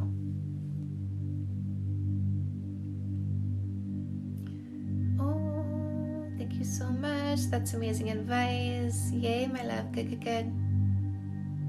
Yeah, I'll do that.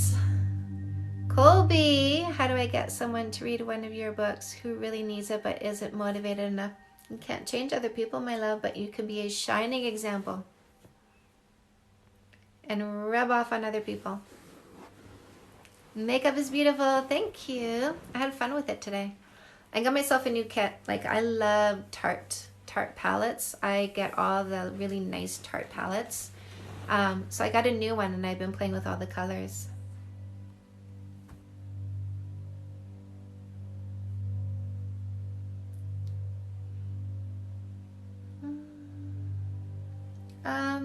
Could you do a meditate live for us? That's not a bad idea. I would schedule it though. I'd maybe like do a bad idea. I would schedule it though. I'd maybe like do something on YouTube or something, just for the, you know, so that we can like do it for the people who really want to do this.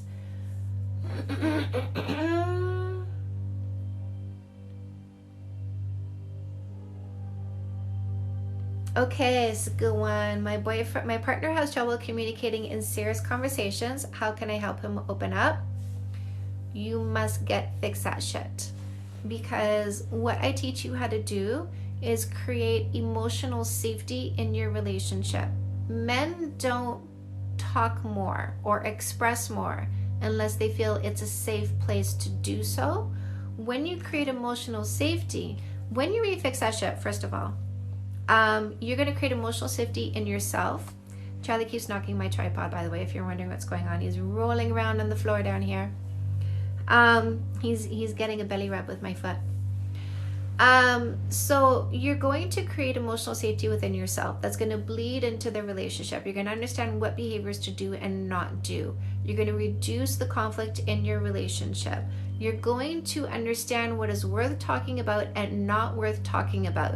You will have the script to bring up those difficult conversations, and I will give you the ability to listen well. When they feel like it is safe and they are being heard, now you get the communication.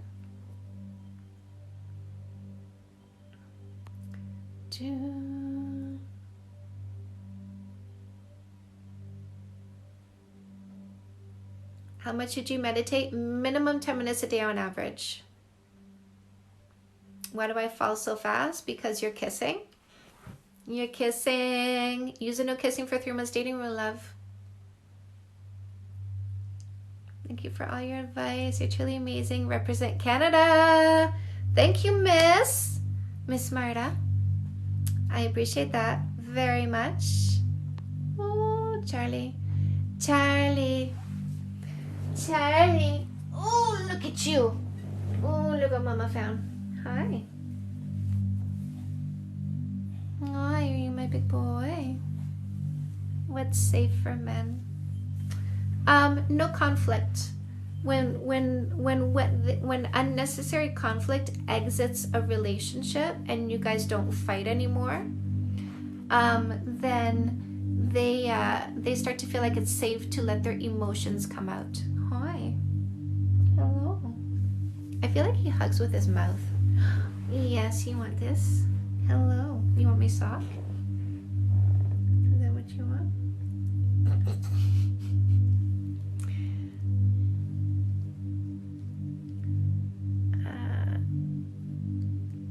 Why do guys feel the need to talk and flirt to other girls while in a good relationship? So you're right, that is a guy, that is not a man. Guys are selfish, short-term thinkers, so basically they're using other girls to build up their ego. Look at this. He just has it like all stuffed in his mouth. Currently reading Fix That Shit. I love it and your work. Yay! Ariana, thank you. Will a relationship ever work if you want to be intimate but the other is more lovey-dovey? Absolutely, it can. Yeah, it can. It can. Why do women cheat? Same reason men do. You know, they're looking to get a feeling that they're not currently getting. Is Fix That Shit available on Audible? It will be by the end of the month. Not on Audible. So I'm thinking that I'm actually going to carry it on my own platform. So you will be able to purchase it off my platform. Anything is possible. Oh, Jamie Lee, got one of my clients letting me know 23 minutes is good. Letting me know how much she meditated. I love you guys.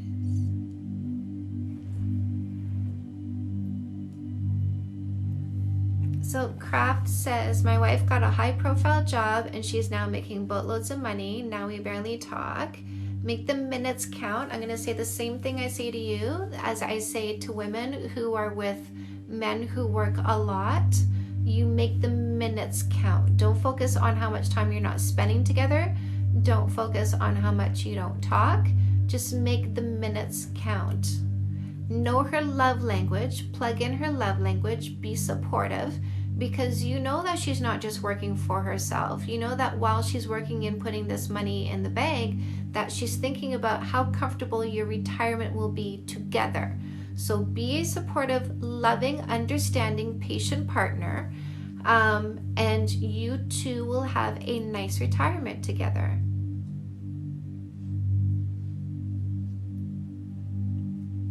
I'm in Ontario, Lexi. Hey, from Colorado. How do you make the minutes count? So I practice my husband's love language. So, you know, I feed him. So in the morning, I make him breakfast. In the afternoon, I make him lunch. In the evening, I bring him supper. And when I deliver it to him, I always go get me some kisses. And so we spend a few minutes having like an intimate moment together, right? Some kisses, some affection, a little bit of loving words. Yeah, Che, you're my neighbor. It's meditation music. And it's just a few minutes together, but I walk away feeling fulfilled, like I got so much from that interaction. Hello, Charlie. He's so funny. He's hi from UK. Hello, Starlight. He's very expressive with his body language, which is really super cute. I used your tip on the 5-second kiss and it worked. Yes. Twice a day, right? Twice a day, every day, no matter what. If there's been a disagreement, if there's been like an emotional scuffle, be consistent with your behaviors of love, no matter what, so that they understand that no matter what, we are solid. We love each other. We will get through this. We may have moments, but the love doesn't change. That's what your behaviors say. So no matter what, twice a day. Saskatchewan, Lexi. If you wanted to, he would. It depends, right? You have to be realistic as well. Like, if he punches a clock for someone else and he's working overtime because, he needs to save a lot of money for the goals that he has, like buying a house, then, you have to take all that stuff into account. And he co-parents, right? So you need to take things into account and not say, well, if he wanted to, he'd spend all day with me. But listen, if he has a day off and every single time he has a day off, he's spending it with his friends, if he wanted to, he would, right? What if your partner doesn't think they have any faults? Instead of focusing on them and their faults, fix that shit and learn to be an emotional leader. Because they may be saying the same thing they think you're saying, which is, you don't have any faults, right? How do I tell my boyfriend that his mom should stay out of our business? You say, I want to be in a relationship with somebody who, by the way, I'm going to start wrapping this up, you guys, because it's almost midnight. I want to have something to eat before my hubby gets home. So how do you deal with a meddling mother-in-law, or like your boyfriend's mother? You say, I want to be in a relationship with somebody who is able to protect our relationship from anybody who'd want to negatively impact it. And I feel like your mom is having a negative impact on our relationship. And,